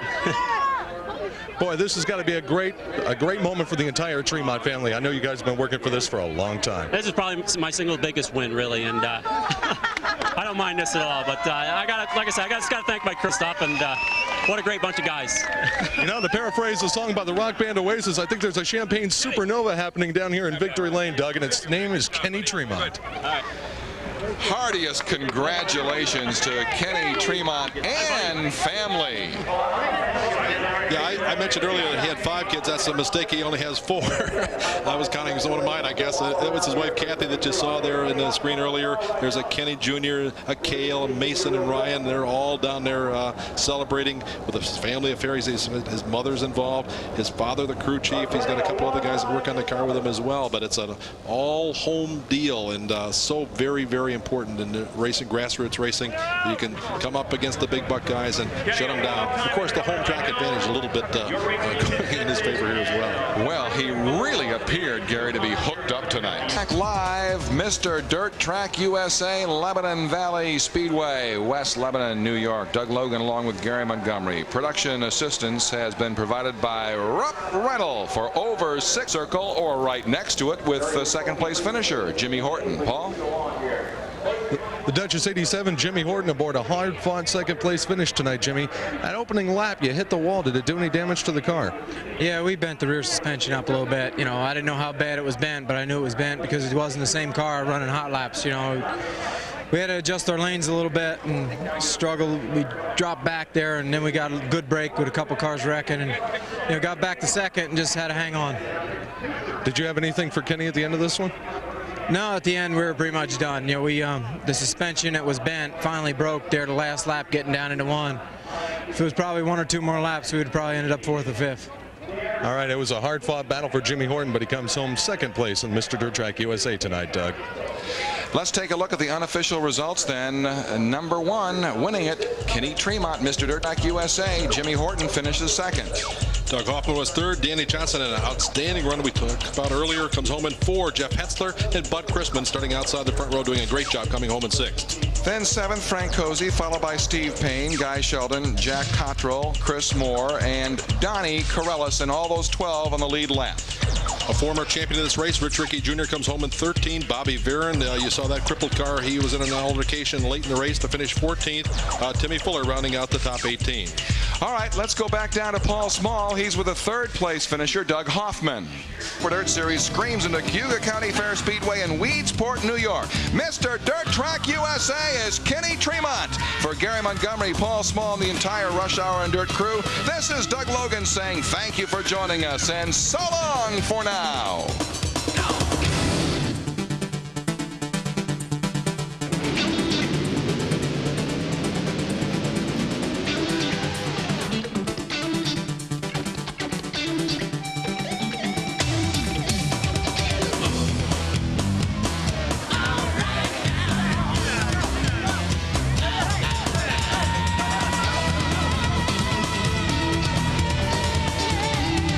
Executive producer of Rush Hour on Dirt is Glenn Donnelly. Rush Hour on Dirt is a production of Dirt Motorsports and a presentation. Champions are driven on to seek glory at Super Dirt Week. Victory there defines greatness for those who must answer the call. Tonight, we revisit Rolling Wheels Raceway, a scant 1/2 hour from the Mecca of Dirt Supremacy, Syracuse. Victory this evening ensures a place at Super Dirt Week and a chance to reach for the stars. It's the Universal Joint Sale 75, and it's live on Sports Channel. Dirt Tracking, born in the cornfields and lower 40s of rural America. Dirt Tracking, the cornerstone of racing. The early barnstormers put it all on the line to satisfy their thirst for speed. Now, their great-grandchildren carry the torch with the same spirit and thirst. 700 horsepower rips the earth. For 1 hour, nothing else matters. It'll raise the hair on the back of your neck. Rush Hour on Dirt. We are live at the Fast Track Rolling Wheels Raceway Park in Elbridge, New York for the Universal Joint Sale 75 Lap Championship. Hello once again, everybody. I'm Doug Logan. Welcome to Rush Hour. Tonight we bring you the 14th of our 18-race Skoal Racing Super Dirt Series for big block modifieds. In tonight's race, you're going to see high speeds and plenty of wheel-to-wheel excitement. You combine Rolling Wheels with the Skoal Series, and you find out very quickly that dirt modified racing is indeed a contact sport. Joining me is the race analyst for Dirt Motorsports, Gary Montgomery. Gary, the winner of these Skoal races get an automatic qualifying berth in the Phase 300 in October's Super Dirt Week at Syracuse. How important is the 300 and Super Dirt Week to these drivers? Very, in a word, very. It is the Super Bowl for World Series for stock car racing. Call it what you want. It's a $500,000 deal. The winner's share is $100,000. To go there with a guaranteed starting spot could make a season for one of these drivers. It's a lot of prestige deal as well. Now, how significant is this Skull Series? Very. A lot of money at stake here, prestige as well, just like we talked about for the Pace 300. Money, $30,000 per race. The top 12 will share in a $60,000 point fund at the end of the season. In the 22 years the series has been running, it has earned a lot of prestige. It's the longest running midweek stock car series in the nation. In those 22 years, only 7 different drivers have won the championship. A prestige deal here again, and money. Now, we tell you that dirt modified racing is a contact sport. This year, no one has been exempt, including Dirt's very best race drivers. Let's take a look at the videotape. This was a couple of weeks ago at the Lebanon Valley Speedway where the Magnets, Horton and Hearn, get together. Wall banger there. This is last Saturday evening. Bob McCready in a brand spanking new mud bus, 20 laps old. He whacks the wall. Remember, he's driving with an injured back as well. And then Sunday night up in Granby in Quebec, the first of the 20-lap races. On a restart, here's Jimmy Horton getting spun around and then bounced around like a ping pong ball, finally going up on his side. Tough break for Jimmy Horton there on Sunday evening. You know, Gary, as we all know, the accident bug has even bitten our Skull points leader, Doug Hoffman. Yet he has persevered, and there's one major reason why. Car owner Billy Taylor, who's down in the pits now with our cowboy, Paul Small. He's been to the top of the mountain with Doug Hoffman as Mr. Dirt Champion in 1991, and he's been to the top of the Winston Cup mountain with Jeff Bodine, a man he used to work with in his short track days. And now, Billy Taylor, you're back on the dirt circuit with Doug Hoffman again. What brought you back up here? Well, Doug called me after Daytona, and we were talking about, he said, come on back and let's put a deal together, and that's exactly what we did. I said I kind of had enough in the Winston Cup deal because I didn't like what I was seeing, so that's why I came back. You seem to be the most comfortable here with the dirt modifieds. You seem to know more about these race cars than anybody else. Well, I kind of live and eat it, and I spent a lot of time working on it. I live up north with my brother and his wife Shirley. And I worked right there. He put a new building up for me at the dealership, and we got 3 or 4 cars there, and I kind of worked there, and that's about the deal. I run out of his shop. Billy Taylor is indeed a one-man operation with this team. He does everything except drive the race car and do the dishes, Doug. He is something else. Let's bring you up to date now on the Skull Racing Super Dirt Series points picture. Here you see the top 6. The top 3 have been bouncing around all season long. Hoffman now on top by about a 60-point advantage. That's the most he's had. They shuffled the decks last night at the 5-mile point speedway. Danny Johnson was 4th. He's now dropped to 5th after a DNF down there at 5-mile point. The second 12, and if you notice, between 5 and 9, there's only a 15-point separation, so it's very, very close in the middle of the pack here as we wind down the Skull Series for 1996. All right, when we come back, we'll crank it up and kick it into gear and put the pedal to the metal. It's the Universal Joint Sale 75, and this is Rush Hour live on Sports Channel. Rush Hour on Dirt is brought to you in part by CarQuest Auto Parts Stores, Budweiser, Racing Electronics, Wildfire, Bob Hilbert Sportswear, Hoosier Racing Tires, Sunoco Race Fuel, and by Chevrolet, the cars and trucks 36 million people depend on every day. Genuine Chevrolet. Everything you've ever read or anybody's ever said about Darlington is true and then some. Things happen quick, trouble happens quick. You know, it's a tough racetrack for racing. You look at the wall and see all the tire marks, see all the places people's made mistakes.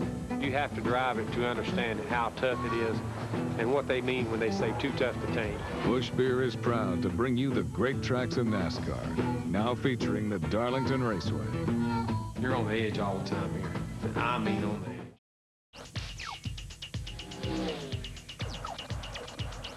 We are live in the heart of the Finger Lakes region of Central New York, Rolling Wheels Raceway Park in beautiful Elbridge. And it's beautiful as we take a look at the sky because we had some threatening forecasts, but the weather looks this way. Temperature 74, humidity is high, winds reasonably light, and the forecast chance of showers and thunderstorms, but we're being told after midnight. So we'll get this race in and let's get ready to go racing. How about that track description?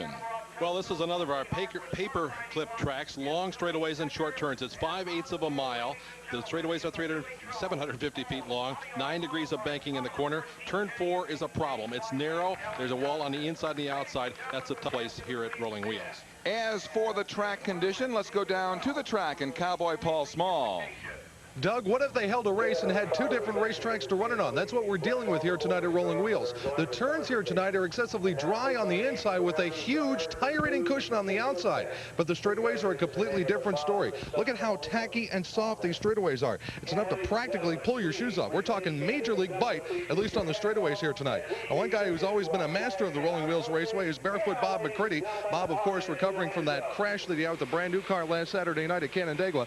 Bob, you're back here on your home racetrack at Rolling Wheels. You always seem to have a lot of confidence in a strong race car here. We've had a lot of good luck here at this racetrack, you know, so yeah, we feel confident here, but starting back where we are, it's going to be a long night. How about the chances for tonight, Bob? We got a good chance. We have a good car, good sponsors, you know, good team. So, I mean, this Kinney Drug Store's car hopefully is going to be up front at the end of this thing. Well, the car seems to be doing well tonight, but how are you doing physically after that crash Saturday night? I'm fine, you know, we just had to get on the mend a little bit, but we're coming back strong. We're going to be fine tonight. Now, this is the old car. I understand the new car is, well, partially assembled, shall we say. Well, the boys at Troy Engineering had some work to do to piece the frame back together and all that, but we should have it done in another week back together and racing again, so it wasn't a major catastrophe anyway. Barefoot Bob McCritty in the Kinney Drug Store's car number 9. He's got the old reliable race car out tonight. This is the car that won the last time we were here at the Fast Track. Doug? All right, thank you very much, Paul. With all due respect to our national anthem, let's take a look now at our race analysis here at Rolling Wheels Raceway Park. This will be a 75-lap championship event. 30 cars will take the green flag. It's $6,000 to win out of a $30,000 total purse. The Rush Hour on Dirt pace car by Chevrolet leads our starting grid as the engines now roar to life. Let's take a look at the starting lineup.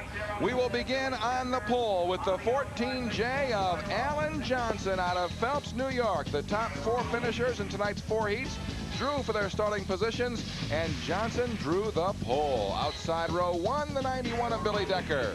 Second row on the inside, starting 3 will be Steve Payne in the Nice and Easy Grocery Shops car 7X, alongside Scotty Prentice. Scotty has won 3 feature races this year, the first of his career. Row 3, third in the school points, Jimmy Horton, and outside the 33 of Jeff Hetzler. Row 4 on the inside is A.J. Romano, the second-generation driver out of Johnstown, driving Skip Seymour. Skip Shoes cars number 4, alongside in the B&F General Machine car number M1 is Frenchtown, New Jersey driver Billy Pouch. Row 5 in the Budweiser number 3, second in the school points, Brett the Jet Hearn. Outside, 11 of Brian Turner. Row 6 on the inside will be Pat Ward out of Genoa, New York, driving the John Finch Trucking and Logging car 56. Frank Cozy's alongside in the Car Quest number 12T. Row 7, Tim Fuller and Barefoot Bob McCready. Bobby Barron sits inside of row number 8 in the Council Hero Trucking Tobias car number 35. Hoffman is alongside in the Phil Chevrolet Taylor Motorsports number 1H, 1D. On to row 9, Jeff Trombley and Joe Plazik. Row 10 on the inside, the $19,000 winner from Lebanon Valley a couple of weeks ago is Kenny Tremont. On the outside, the Pulteney Flash, Dave Camara out of Pulteney, Vermont. Danny Johnson has 2 Skoal wins in '96. Gary Tompkins is alongside. Jackie Brown Jr. out of Kingston, New York is in the 348. He sits inside of row number 12. Alongside is the racing veteran out of Zephyr Hills, Florida. That's Buzzy Rudin in the Sunny's Farm Market 00. Lucky row 13, John Moravik in the 44 of Jimmy Chester. Row 14 on the inside is 25-year-old Billy Abel out of Clean, New York in the A&P Auto Parts number 1B. Billy Wilcox is alongside in one of the FX Caprera Car Company's cars. And row 15, the 10 of Randy Sherlock and the 48J of Darrell Ruggles. Jack Johnson qualified for the race in the heats, but he was disqualified when they found that his motor was illegal. He's the 1997 track champion, so he's not in the lineup. The in-car camera tonight being carried by Frank Cozy in the Thumb Racing Car Quest Auto Parts number 12T. All right, the field heads down the backstretch and will swing into turn 3. All eyes will be on starter Dave Farney as Alan Johnson swings this field of 30 cars around turn 3 into turn 4 and down the front straightaway. Dave Farney eyes the field. The green flag is out and the University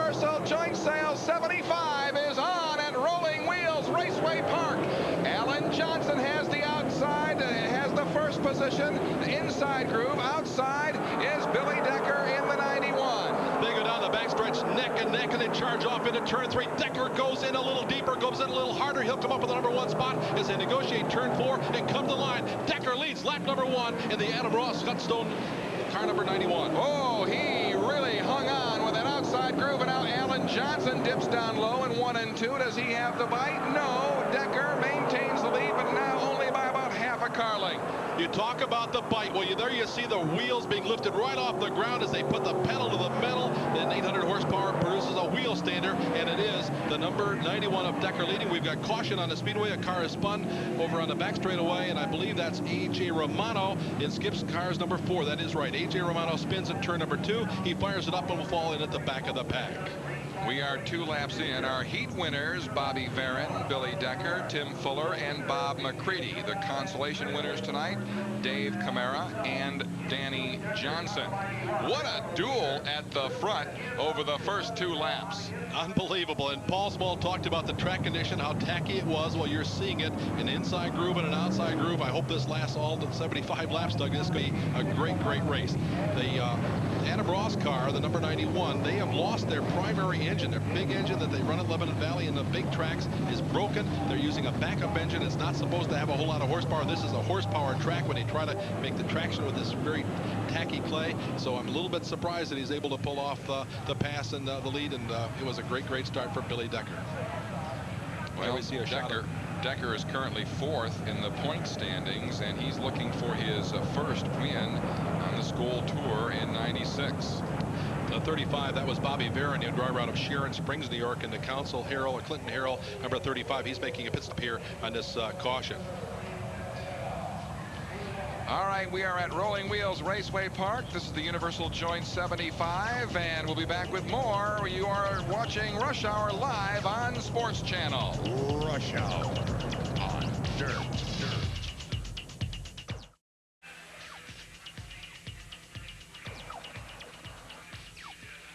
We are live at Rolling Wheels Raceway Park in Elbridge, New York for the Universal Joint Sales 75 and School Racing Super Dirt Series event. We have a replay of the last incident that brought out the caution involving A.J. Romano in the number 4 machine. Here we see AJ being tapped in the rear. Well, that's what caused him to go around. The 3 car got a hold of the 4 car, and we'll be polite and call it the 3 and the 4 car, and that sent the 2nd generation driver around. He has picked it up at the back of the pack.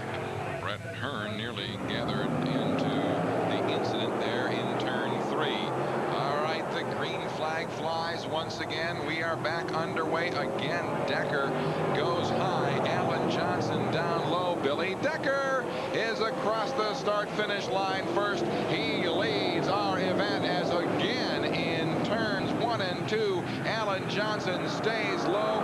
Decker has him high.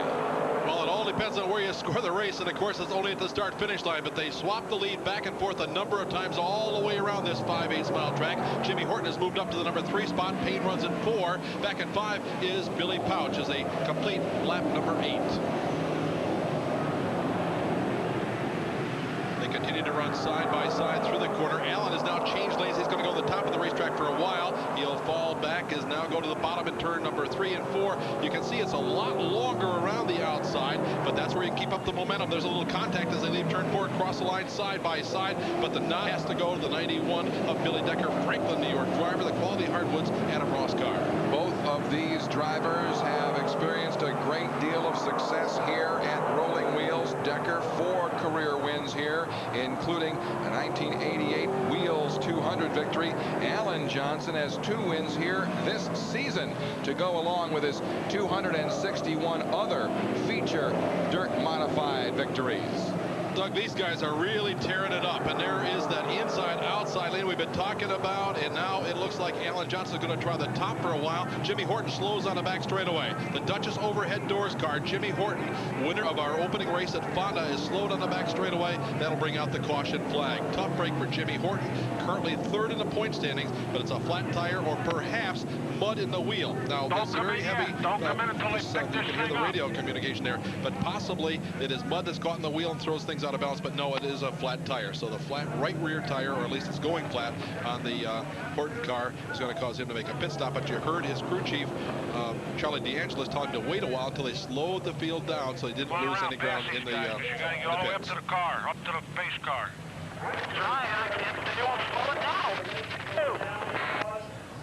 The race. Get ready and get over right there. Don't make them get right there where the turn is. The race communications. Charlie DeAngelis and Jimmy Horton, who needs to make a very, very quick pit stop.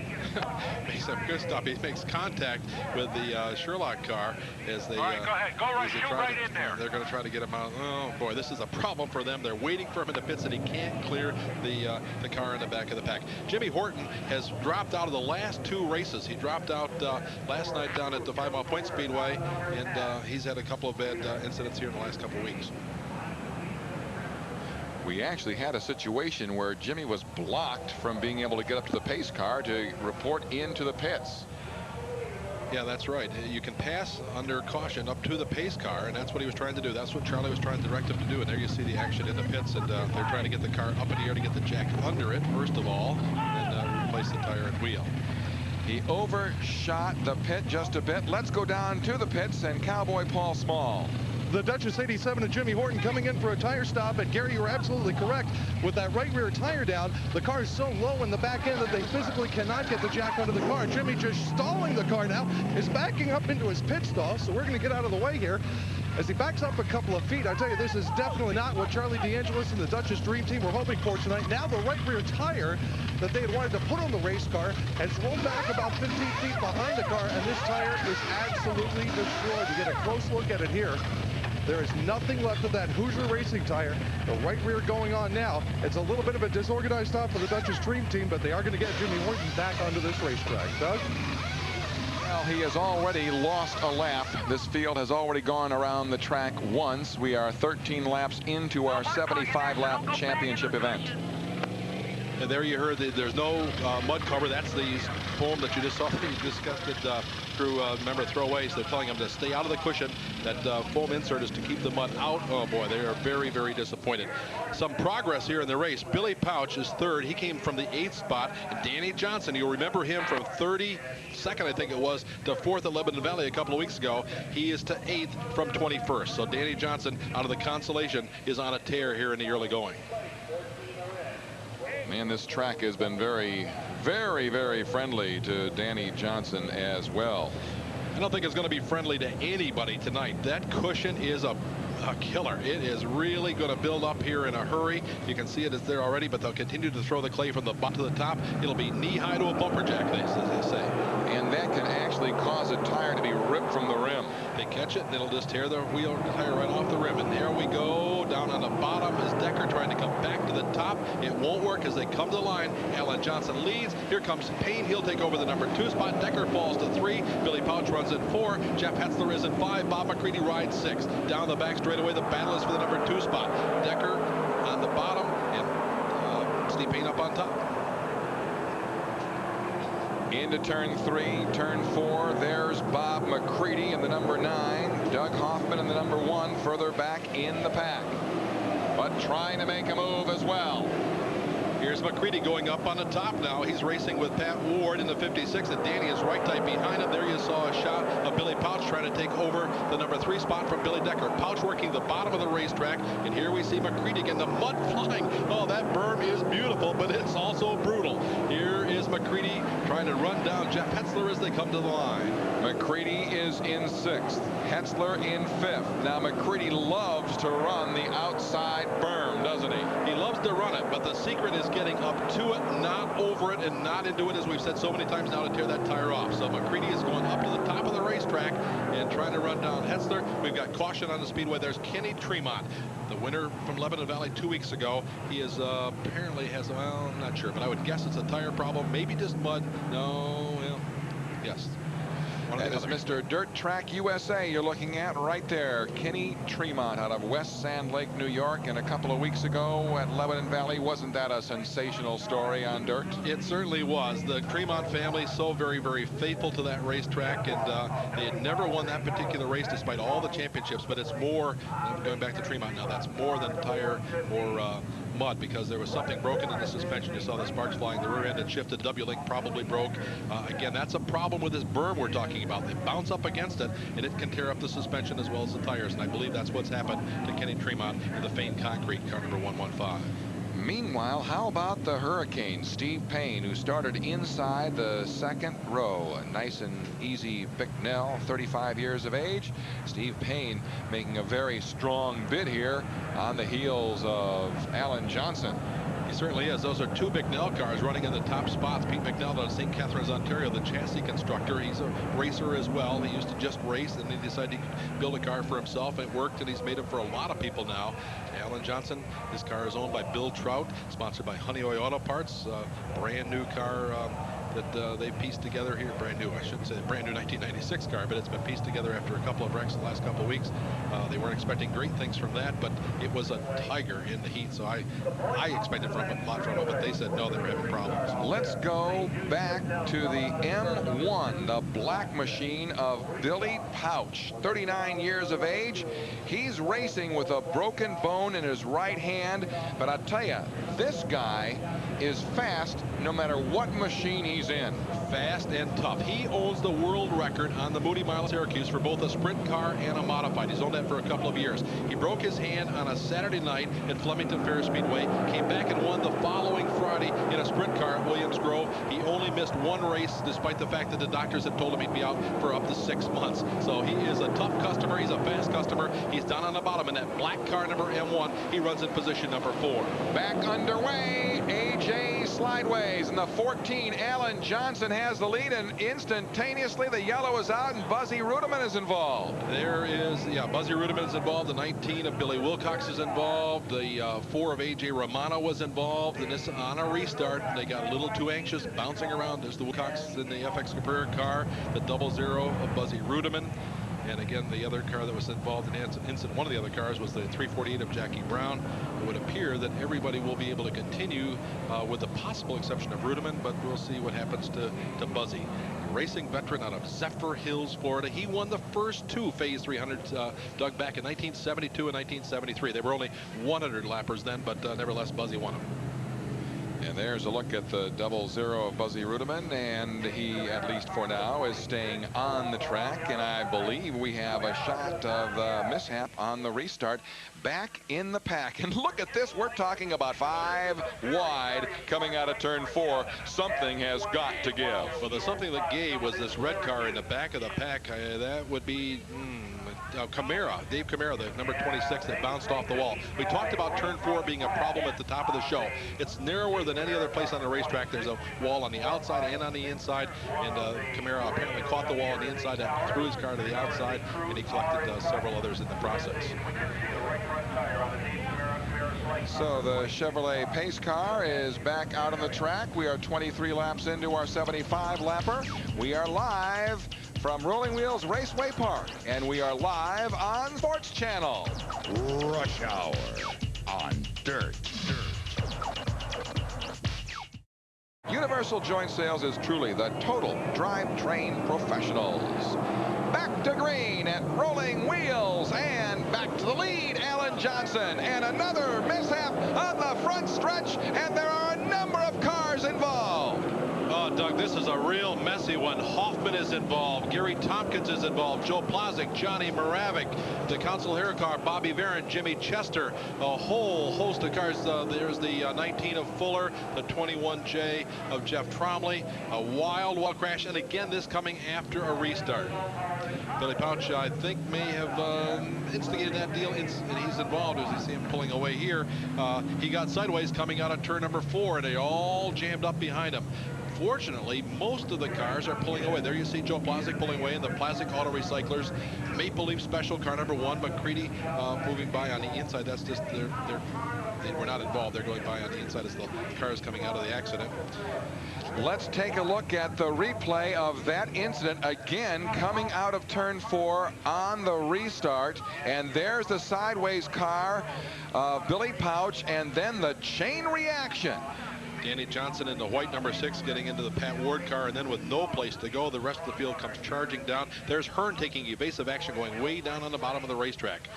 Now watch also the number 1 of Doug Hoffman. He's our current Skull Points leader. He gets hit, spins, and watch him actually bring the car around in reverse and use the Billy Pouch machine as a little bit of a buffer so he doesn't get hit again. I'm not sure that was planned the way you scripted it, but that was, if it was, that was a great move. And he got a little bit too far away from the Pouch car, and then somebody may have made contact. But not serious, and he'll try to fall in, but he was involved in the incident. All the cars in the crash go to the back of the pack, and that's a tough break for all the drivers, but our point leader, Doug Hoffman. Don't let lightning strike anywhere close to those guys, because look at that Hoffman, Hearn, Horton right there. Yeah, we talked about the magnets at the top of the show. That's not our term, but that's what Jimmy Horton calls himself, or actually calls his car and Hearn's car. So they're going to restart from the back of the pack. So we got heavy hitters up front. We got heavy hitters in the back. This is going to be a great show if we can only get some consecutive laps under green. The two cars that are not going to be able to restart apparently are the 32 of Gary Tompkins and the 44 of Newfield, New Jersey driver Jimmy Chester. Those two cars going out of this incident on the hook. We're going to listen into the scanner of Doug Hoffman, who will be talking with car owner Billy Taylor.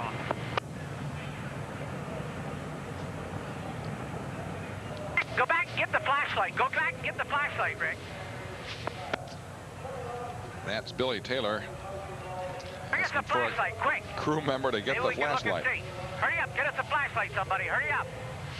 Yeah, Doug told him he thought a spark plug wire had come off, and that could have happened in the incident. But the problem is they got to pull the hood to get it. Oh, boy, there's Billy describing how he's going to get under the. And again, it's a problem. They're going to have to jack the car up. They've got everything enclosed, and that presents a problem. Well, let's see if Doug Hoffman and the Phil Chevrolet number 1 might be headed into the pits. We'll pick them up as they come down the front straightaway. He is in line and doesn't appear to be making a move toward the pits. He's right behind Jimmy Horton in the 87 as we continue to play cleanup on the front straightaway.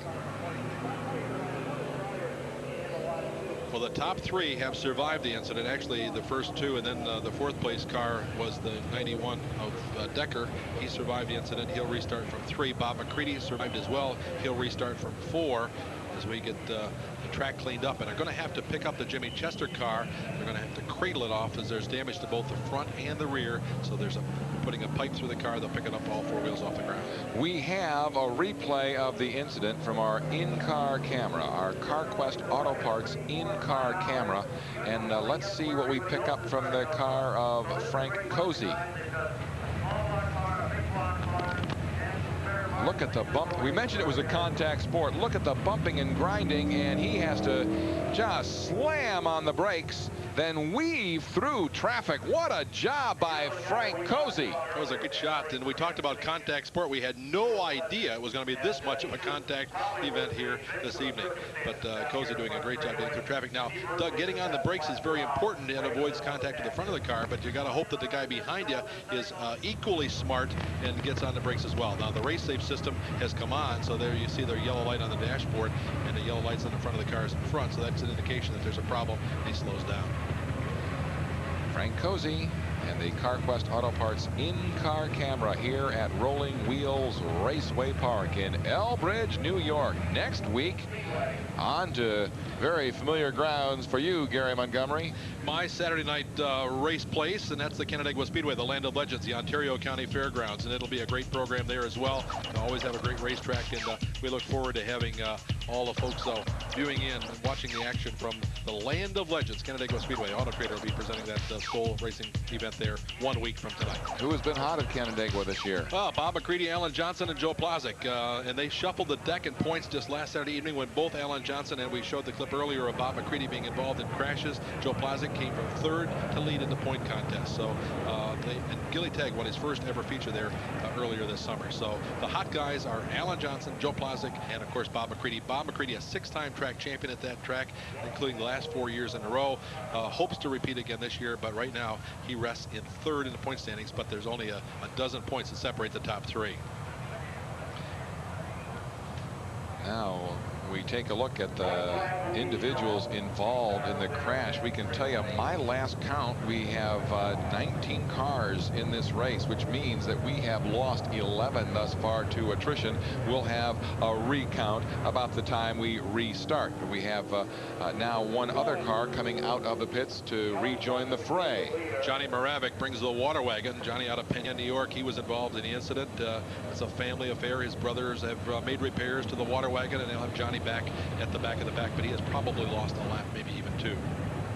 There is a look at the number 6 of John Moravec. Barney Moravec Water Wells, water wagon they call it. That family operates a water well drilling operation out of Penn. Tonight's race sponsor is Universal Joint Sales. Cowboy Paul Small visited earlier with company vice president John Sharp. We are back under caution at Rolling Wheels. Scotty Prentice, car 47, is spun to the top of the racetrack in turn number 3. Young driver out of Central Square. In fact, they tell me that he rolled over. Now, there's not a lot of damage to the top of the car. 3-4 times is the word. Hopefully we can pick that up on a replay. But Scotty Prentice, we mentioned earlier, he's won his first ever modified feature at Wheatsport a few weeks ago. Then he won at Brewerton a couple of weeks later, and then he came back to win another one at Wheatsport. He crawls out of his Troyer mud bus, very, very disappointed.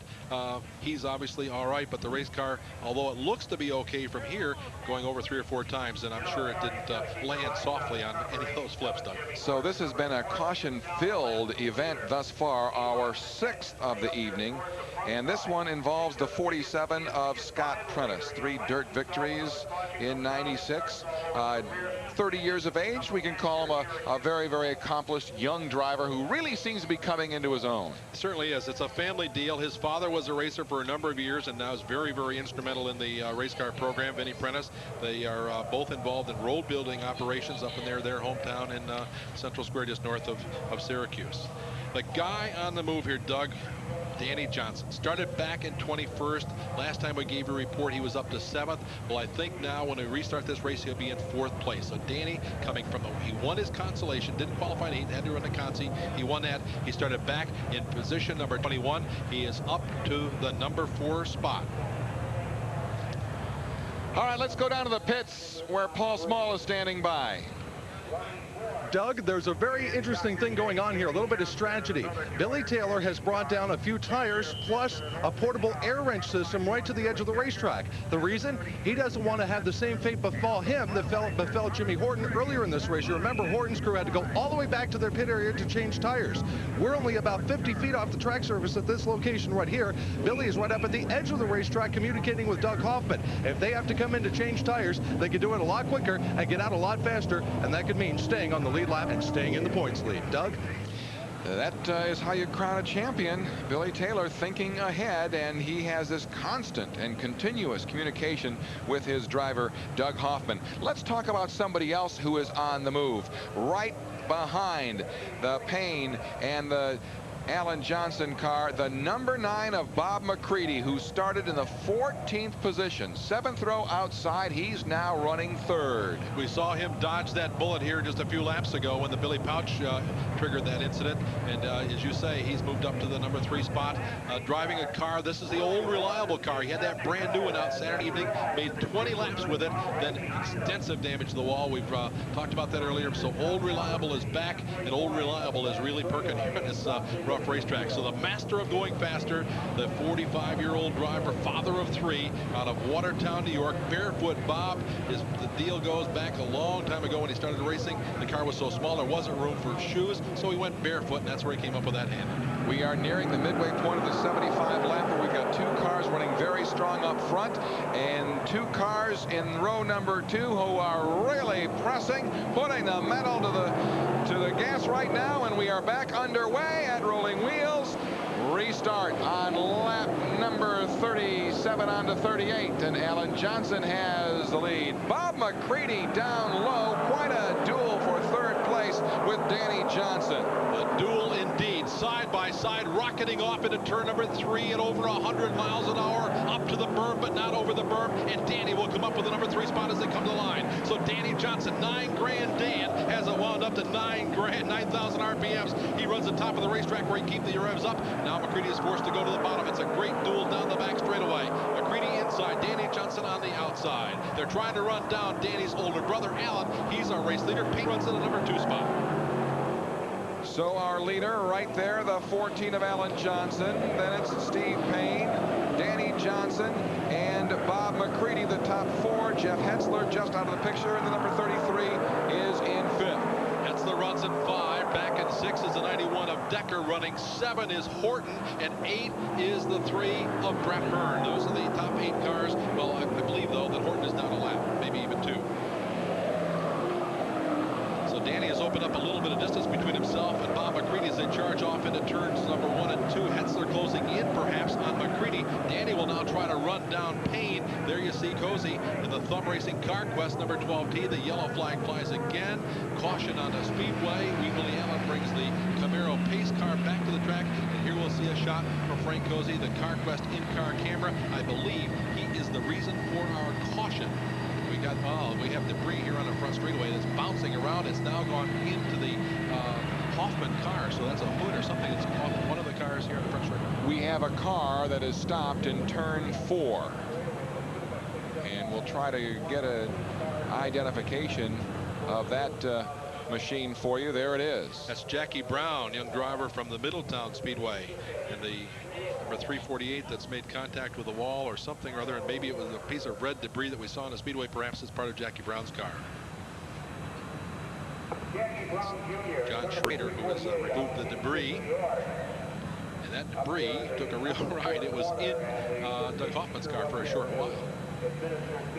So we are back under caution, and here is a look, and let's see what we've got.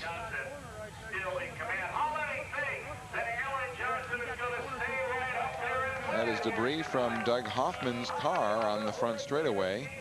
And then also the car stopped in turn 4, brought out this caution. We are 41 laps into our race. 41 laps in, but we're not that many green flag laps, unfortunately. Caution laps will count with the exception of the final 4, or final 3, excuse me. Final 3 will be under green regardless. Well, of course, this Skoal Racing Super Dirt Series event winner will never been to Super Dirt Week. Mark it down on your calendar for 1996 because it is something special. The greatest spectacle on dirt, Doug. These cars on the big mile at Syracuse is absolutely an outstanding affair. All right, Paul Small is standing by down in the pits. Paul, take it away.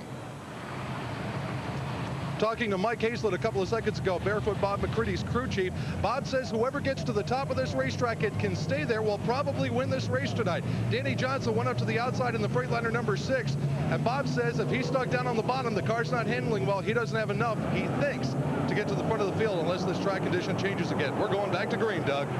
Gets more difficult now because the restart is single file. We have some bumping and grinding once again as the green flag goes out. Brett Hearn improved his position dramatically. He is up to number 5 right now as he blew by about 3 race drivers on the restart. He's got the outside groove. Quick on the draw, involved in that altercation were Hoffman and Joe Plazik, but here we see the battle for the number 3 spot heating up again. Danny is about to lose it. Well, maybe not. There was McCready working on him, but now Hearn works on McCready, so McCready doesn't know whether to go after the 3rd place car or protect the number 4 spot. I suspect he doesn't have any say in it. He's just been passed by Brett Hearn as they work down the back straightaway. All future modified Hall of Famers right there in your picture, and Brett the Jet just rocketed by Bob McCready for the 4th position. Brett Hearn has been dodging bullets all night along with McCready and others. They're trying to run down Danny now, who goes way high on the racetrack now. And Paul Small's analysis, or the analysis from the McCready team, was correct. Danny's running the right line, but it doesn't appear to be so right now to me because he's losing a little bit of ground. Here we see Hoffman trying to begin his charge, a recharge from the back of the pack. He's moved into the top 10. He's racing with the 26 of David Camara. So on the outside is Hoffman. He races with Camara on the inside. They've caught Brian Turner, the young driver out of Victor, New York, the J.G. Turner construction car. So 3 red cars racing down the back straightaway. There's Pat Ward, the John Finch car. He's at the end of the top 10. I believe he's running in the number 10 spot. Here's Jimmy Horton down on the bottom. Hoffman up on top as they charge to the line. Hoffman on the outside, Horton on the inside, but out front, Alan Johnson running all by himself. Payne runs in the number 2 spot. 3 is Danny Johnson. Hearn now in sole possession of 4. McCready has drifted back to a distant 5. Battle for 8th and 9th. Horton bobbles just a little bit. Hoffman goes out deep, has to slam on the brakes just a bit to right himself, and then down the front stretch they come. Jimmy Horton and Doug Hoffman. Guess what? The race safe system is lit on the cars. There's Buzzy Rudeman's car slowing on the back straightaway, and we have caution once again. We have word over the radio that Doug Hoffman has been instructed by Billy Taylor to stay on the outside. To stay outside, not too far out, mind you, but on the outside. I'm not sure exactly how the driver handles that, but nevertheless, that's the challenge that Doug Hoffman has been issued by his crew chief, Billy Taylor, right now. Rush Hour will continue with more coverage of the Universal Joint Sales 75 from Rolling Wheels Raceway Park. We are live on Sports Channel. Rush Hour on Dirt. Doug Logan along with Gary Montgomery back in Elbridge, New York for the Universal Joint Sales 75 at Rolling Wheels Raceway Park. And let's go down to the pits, Brett Hearn's pit, where Paul Small is standing by.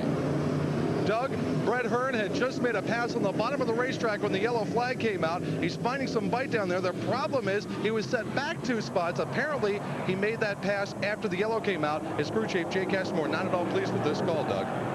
Well, we mentioned with the restart that he was down the backstretch improving his position. He got penalized back to 6th position for Brett Hearn. And let's see how he responds from that spot. Up front, it's Alan Johnson. Then the 7X of the Hurricane, Steve Payne. Then Danny Johnson in the number 6.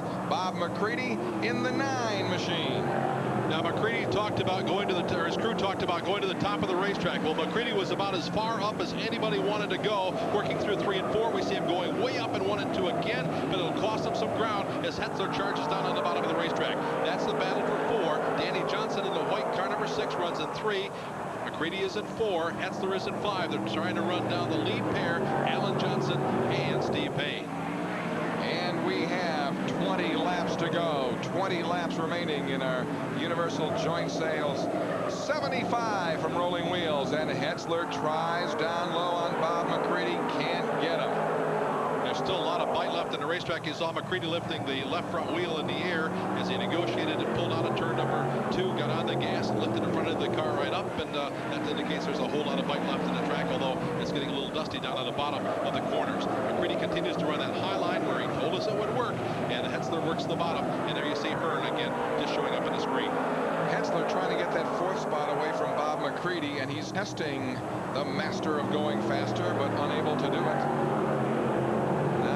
Hearn down low on Hetzler. Let's see if Hearn can get the job done. Down the front straightaway, wheel to wheel into turn 1, and Hetzler is able to slam the door on the corporate jet.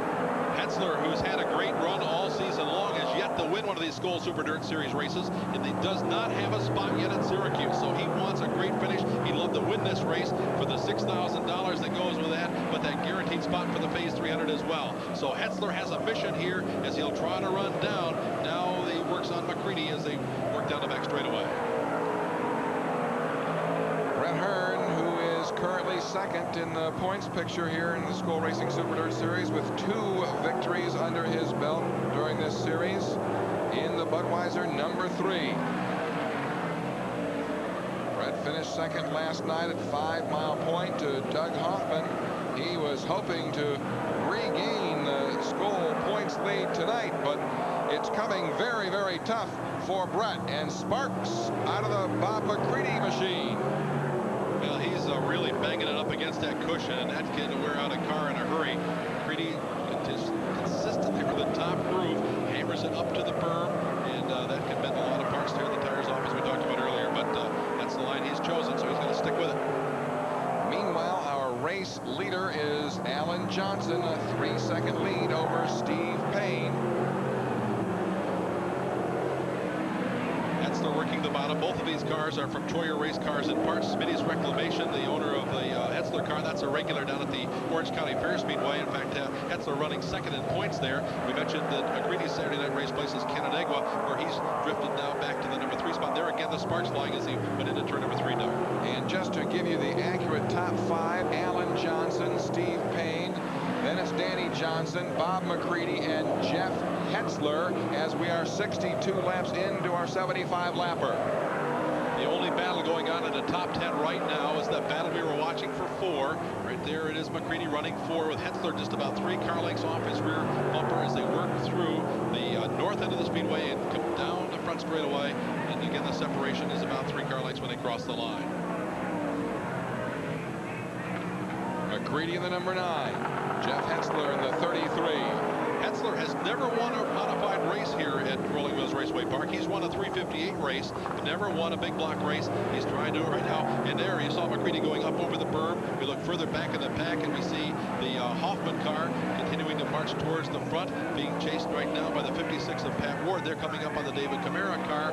And we have the leader. Alan Johnson is in trouble. He has pulled off the track on turn number 2. There you see the Honey Oil Auto Parts Bill Trout McNell car slows, and Alan, who we thought had this thing won comfortably. Now, he told us before the race got underway that this was the old car. They were expecting problems. Well, guess what? They've got problems. What a tough break for AJ Slideways. Well, we can't tell by the way the car is sitting if it is in fact tire trouble for Alan Johnson, but he is currently parked in turn 2, and the truck now comes to give Alan a little bit of a push, so that would tend to tell us it is not tire. No, it's not tire, Doug. He pulled out where he would not have chosen that spot to pull off if he had a soft tire. He is currently the points leader at this racetrack. That's a problem for him. This is track points as well as Skoal Super Dirt Series points. So Alan Johnson being pushed back to the pit area, and here we have a replay of the action, and we see. What do we see? Oh, something broke. I think something broke, and he had a crash with this car last Saturday night at Canandaigua, and here's Steve Payne, our new leader. Yes, with 3 career wins here at Rolling Wheels. Last one coming in April of '95. Steve Payne is our new race leader, and there's Alan Johnson. Now, still in the race, when we talk about Rolling Wheels Raceway Park points, Alan Johnson leads. He's now out of the race. Bob McCready is second in the points, and Brett Hearn is third. And those 2 drivers are still very much in this race, very much in contention for a win. For the track championship, Alan has won the championship 4 times in the past, back in 1982, 83, 84, and 85. So he got to put them back-to-back for 4 career championships at this fast track. All right, now just a few seconds ago, it wasn't as if Steve Payne was dueling with Alan Johnson for the lead, but Payne had a pretty easy buffer too in the number 2 spot, didn't he? He did, but under caution, of course, all that changes and everybody will be bumper to bumper on the restart. And they don't have rear view mirrors, but they do have radio contact. If Steve Payne had a rear view mirror, he'd see the smiling face of Danny Johnson, because Danny has worked his way from what we told you, the 21 starting spot, I believe it was, to the number 2 position. A 2-time winner on the Skoal Series so far this year, and he runs very much on the hunt here as Alan Johnson crawls out. There's the car owner, Bill Trout, who operates a Lincoln and Mercury store in nearby Seneca Falls. He'll confer with his driver. This will not be a happy conversation. There's still Shepard and Pucci. No smiles there. Everything was going so well for Alan Johnson, and then just that quickly, the car brakes. Now we are getting set to restart. We have 8 laps to go. Steve Payne has the lead. He hammers down the back straightaway. Green flag flies once again at Rolling Wheels. Hurricane Steve Payne winds that 7X out of turn number 4 down the front straightaway. He has the lead. Danny Johnson is down low. Bob McCready way high. He loses position 3 to Jeff Hetzler, then tries to get it back on the backstretch. What a dogfight inside and outside. Here we see the battle for the lead as Danny will try to run him down, but back in the 3 spot is McCready. Goes back to the top. He's back in 3. Hetzler works the bottom. Barn burner down to the line. Danny Johnson trying to run down Steve Payne. Meanwhile, a side-by-side duel for the number 3 spot with Hearn watching from 5, perhaps the best in the entire house. And again, we have the yellow flag flying. Billy Abel, the young driver out of Clay, New York, has stopped his car here on the racetrack and brings out what must be our 14th caution. I'm not sure, but it's been a caution-infested affair as Billy Abel, the 25-year-old driver from Clay, New York, brings his A&P Auto Parts TO chassis car to a stop in turn number 4. That's the 10th caution. That's the word from Kevin Kovac, who keeps track of such things for us and helps us out all race long. Yes, thank you so much for all the statistical help in the booth, Kevin Kovac and Tom Skavinsky. Meanwhile, there is the 7X of Steve Payne, who's had, well, a tough big block season with his own team. Payne, last rush hour show here in July, had his car virtually destroyed when Doug Hoffman hit him in turn 4. It cracked Payne's helmet, and he almost bit off the tip of his tongue. Just incredible impact in turn 4, and boy, what a nice turnaround this would be for Steve Payne here this evening. Sweet revenge for sure. Payne, who does more traveling perhaps than any other driver in the dirt circuit. He runs the Quebec circuit on the weekends in a car from Quebec, and then comes back. He does that on Friday and Saturday evening. Then comes back to run his small block Chrysler powered car at Weedsport on Sunday evenings. And he picks up races all season long with the Scholes big block and small block series. So he's one of the busiest drivers in the entire Dirt Motorsports organization. He's single. That helps, of course, if you're going to chase all these races. His dad and mom and dad are very supportive of his racing activities, as is a girlfriend. All right, down the back straightaway, green flag flies once again from Dave Farney. Out of turn 4, down the front straightaway. We now have 3 laps to go, and the Hurricane has the lead at Rolling Wheels. The Hurricane leads. The battle is for the number 2 spot. Hetzler flies by on the inside. Danny charges back on the outside. Wheel to wheel it, well over 100 miles an hour. Closer than they parked their haulers in the pits here tonight. Hetzler on the bottom, Danny on top. But as they race side by side, that allows Payne to open up about a 4-car length advantage. 2 laps to go. 2 laps to go for Steve Payne. The battle for second. Danny Johnson and Jeff Hetzler. Hetzler trying it on the inside, but Danny Johnson gets the bite out of turn 2 and down the back straightaway. Into turn 3 now. Danny bobbled just a bit. He went up over the berm, but it didn't seem to cost him anything as he still holds the advantage. There's, they see the white flag. 1 lap to go. Danny and Hetzler battling out for 2. As Steve Payne continues to lead down the back straightaway. Johnson has the 2nd position. 3rd is Hetzler. 4th McCready. 5th is Hearn. Out of turn 4. Now the nose of the car down the front straightaway. And the winner of the Universal Joint Sale 75 is the Hurricane, Steve Payne. Well, we talked about the sweet revenge, and Payne comes up with the win. Danny got that exciting battle for the number 2 spot. Hetzler will get 3. Bob McCready comes home in 4. Brett Hearn finishes in the number 5 spot. All that, of course, is unofficial.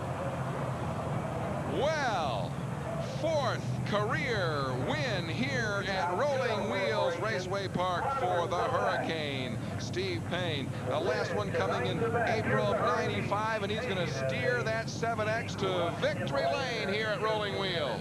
This will be a very, very happy victory lane party. As the 35-year-old driver from nearby Waterloo, New York, parks the Nice and Easy grocery shops, Janelle Corporation, Pabst Blue Ribbon Special in Victory Circle.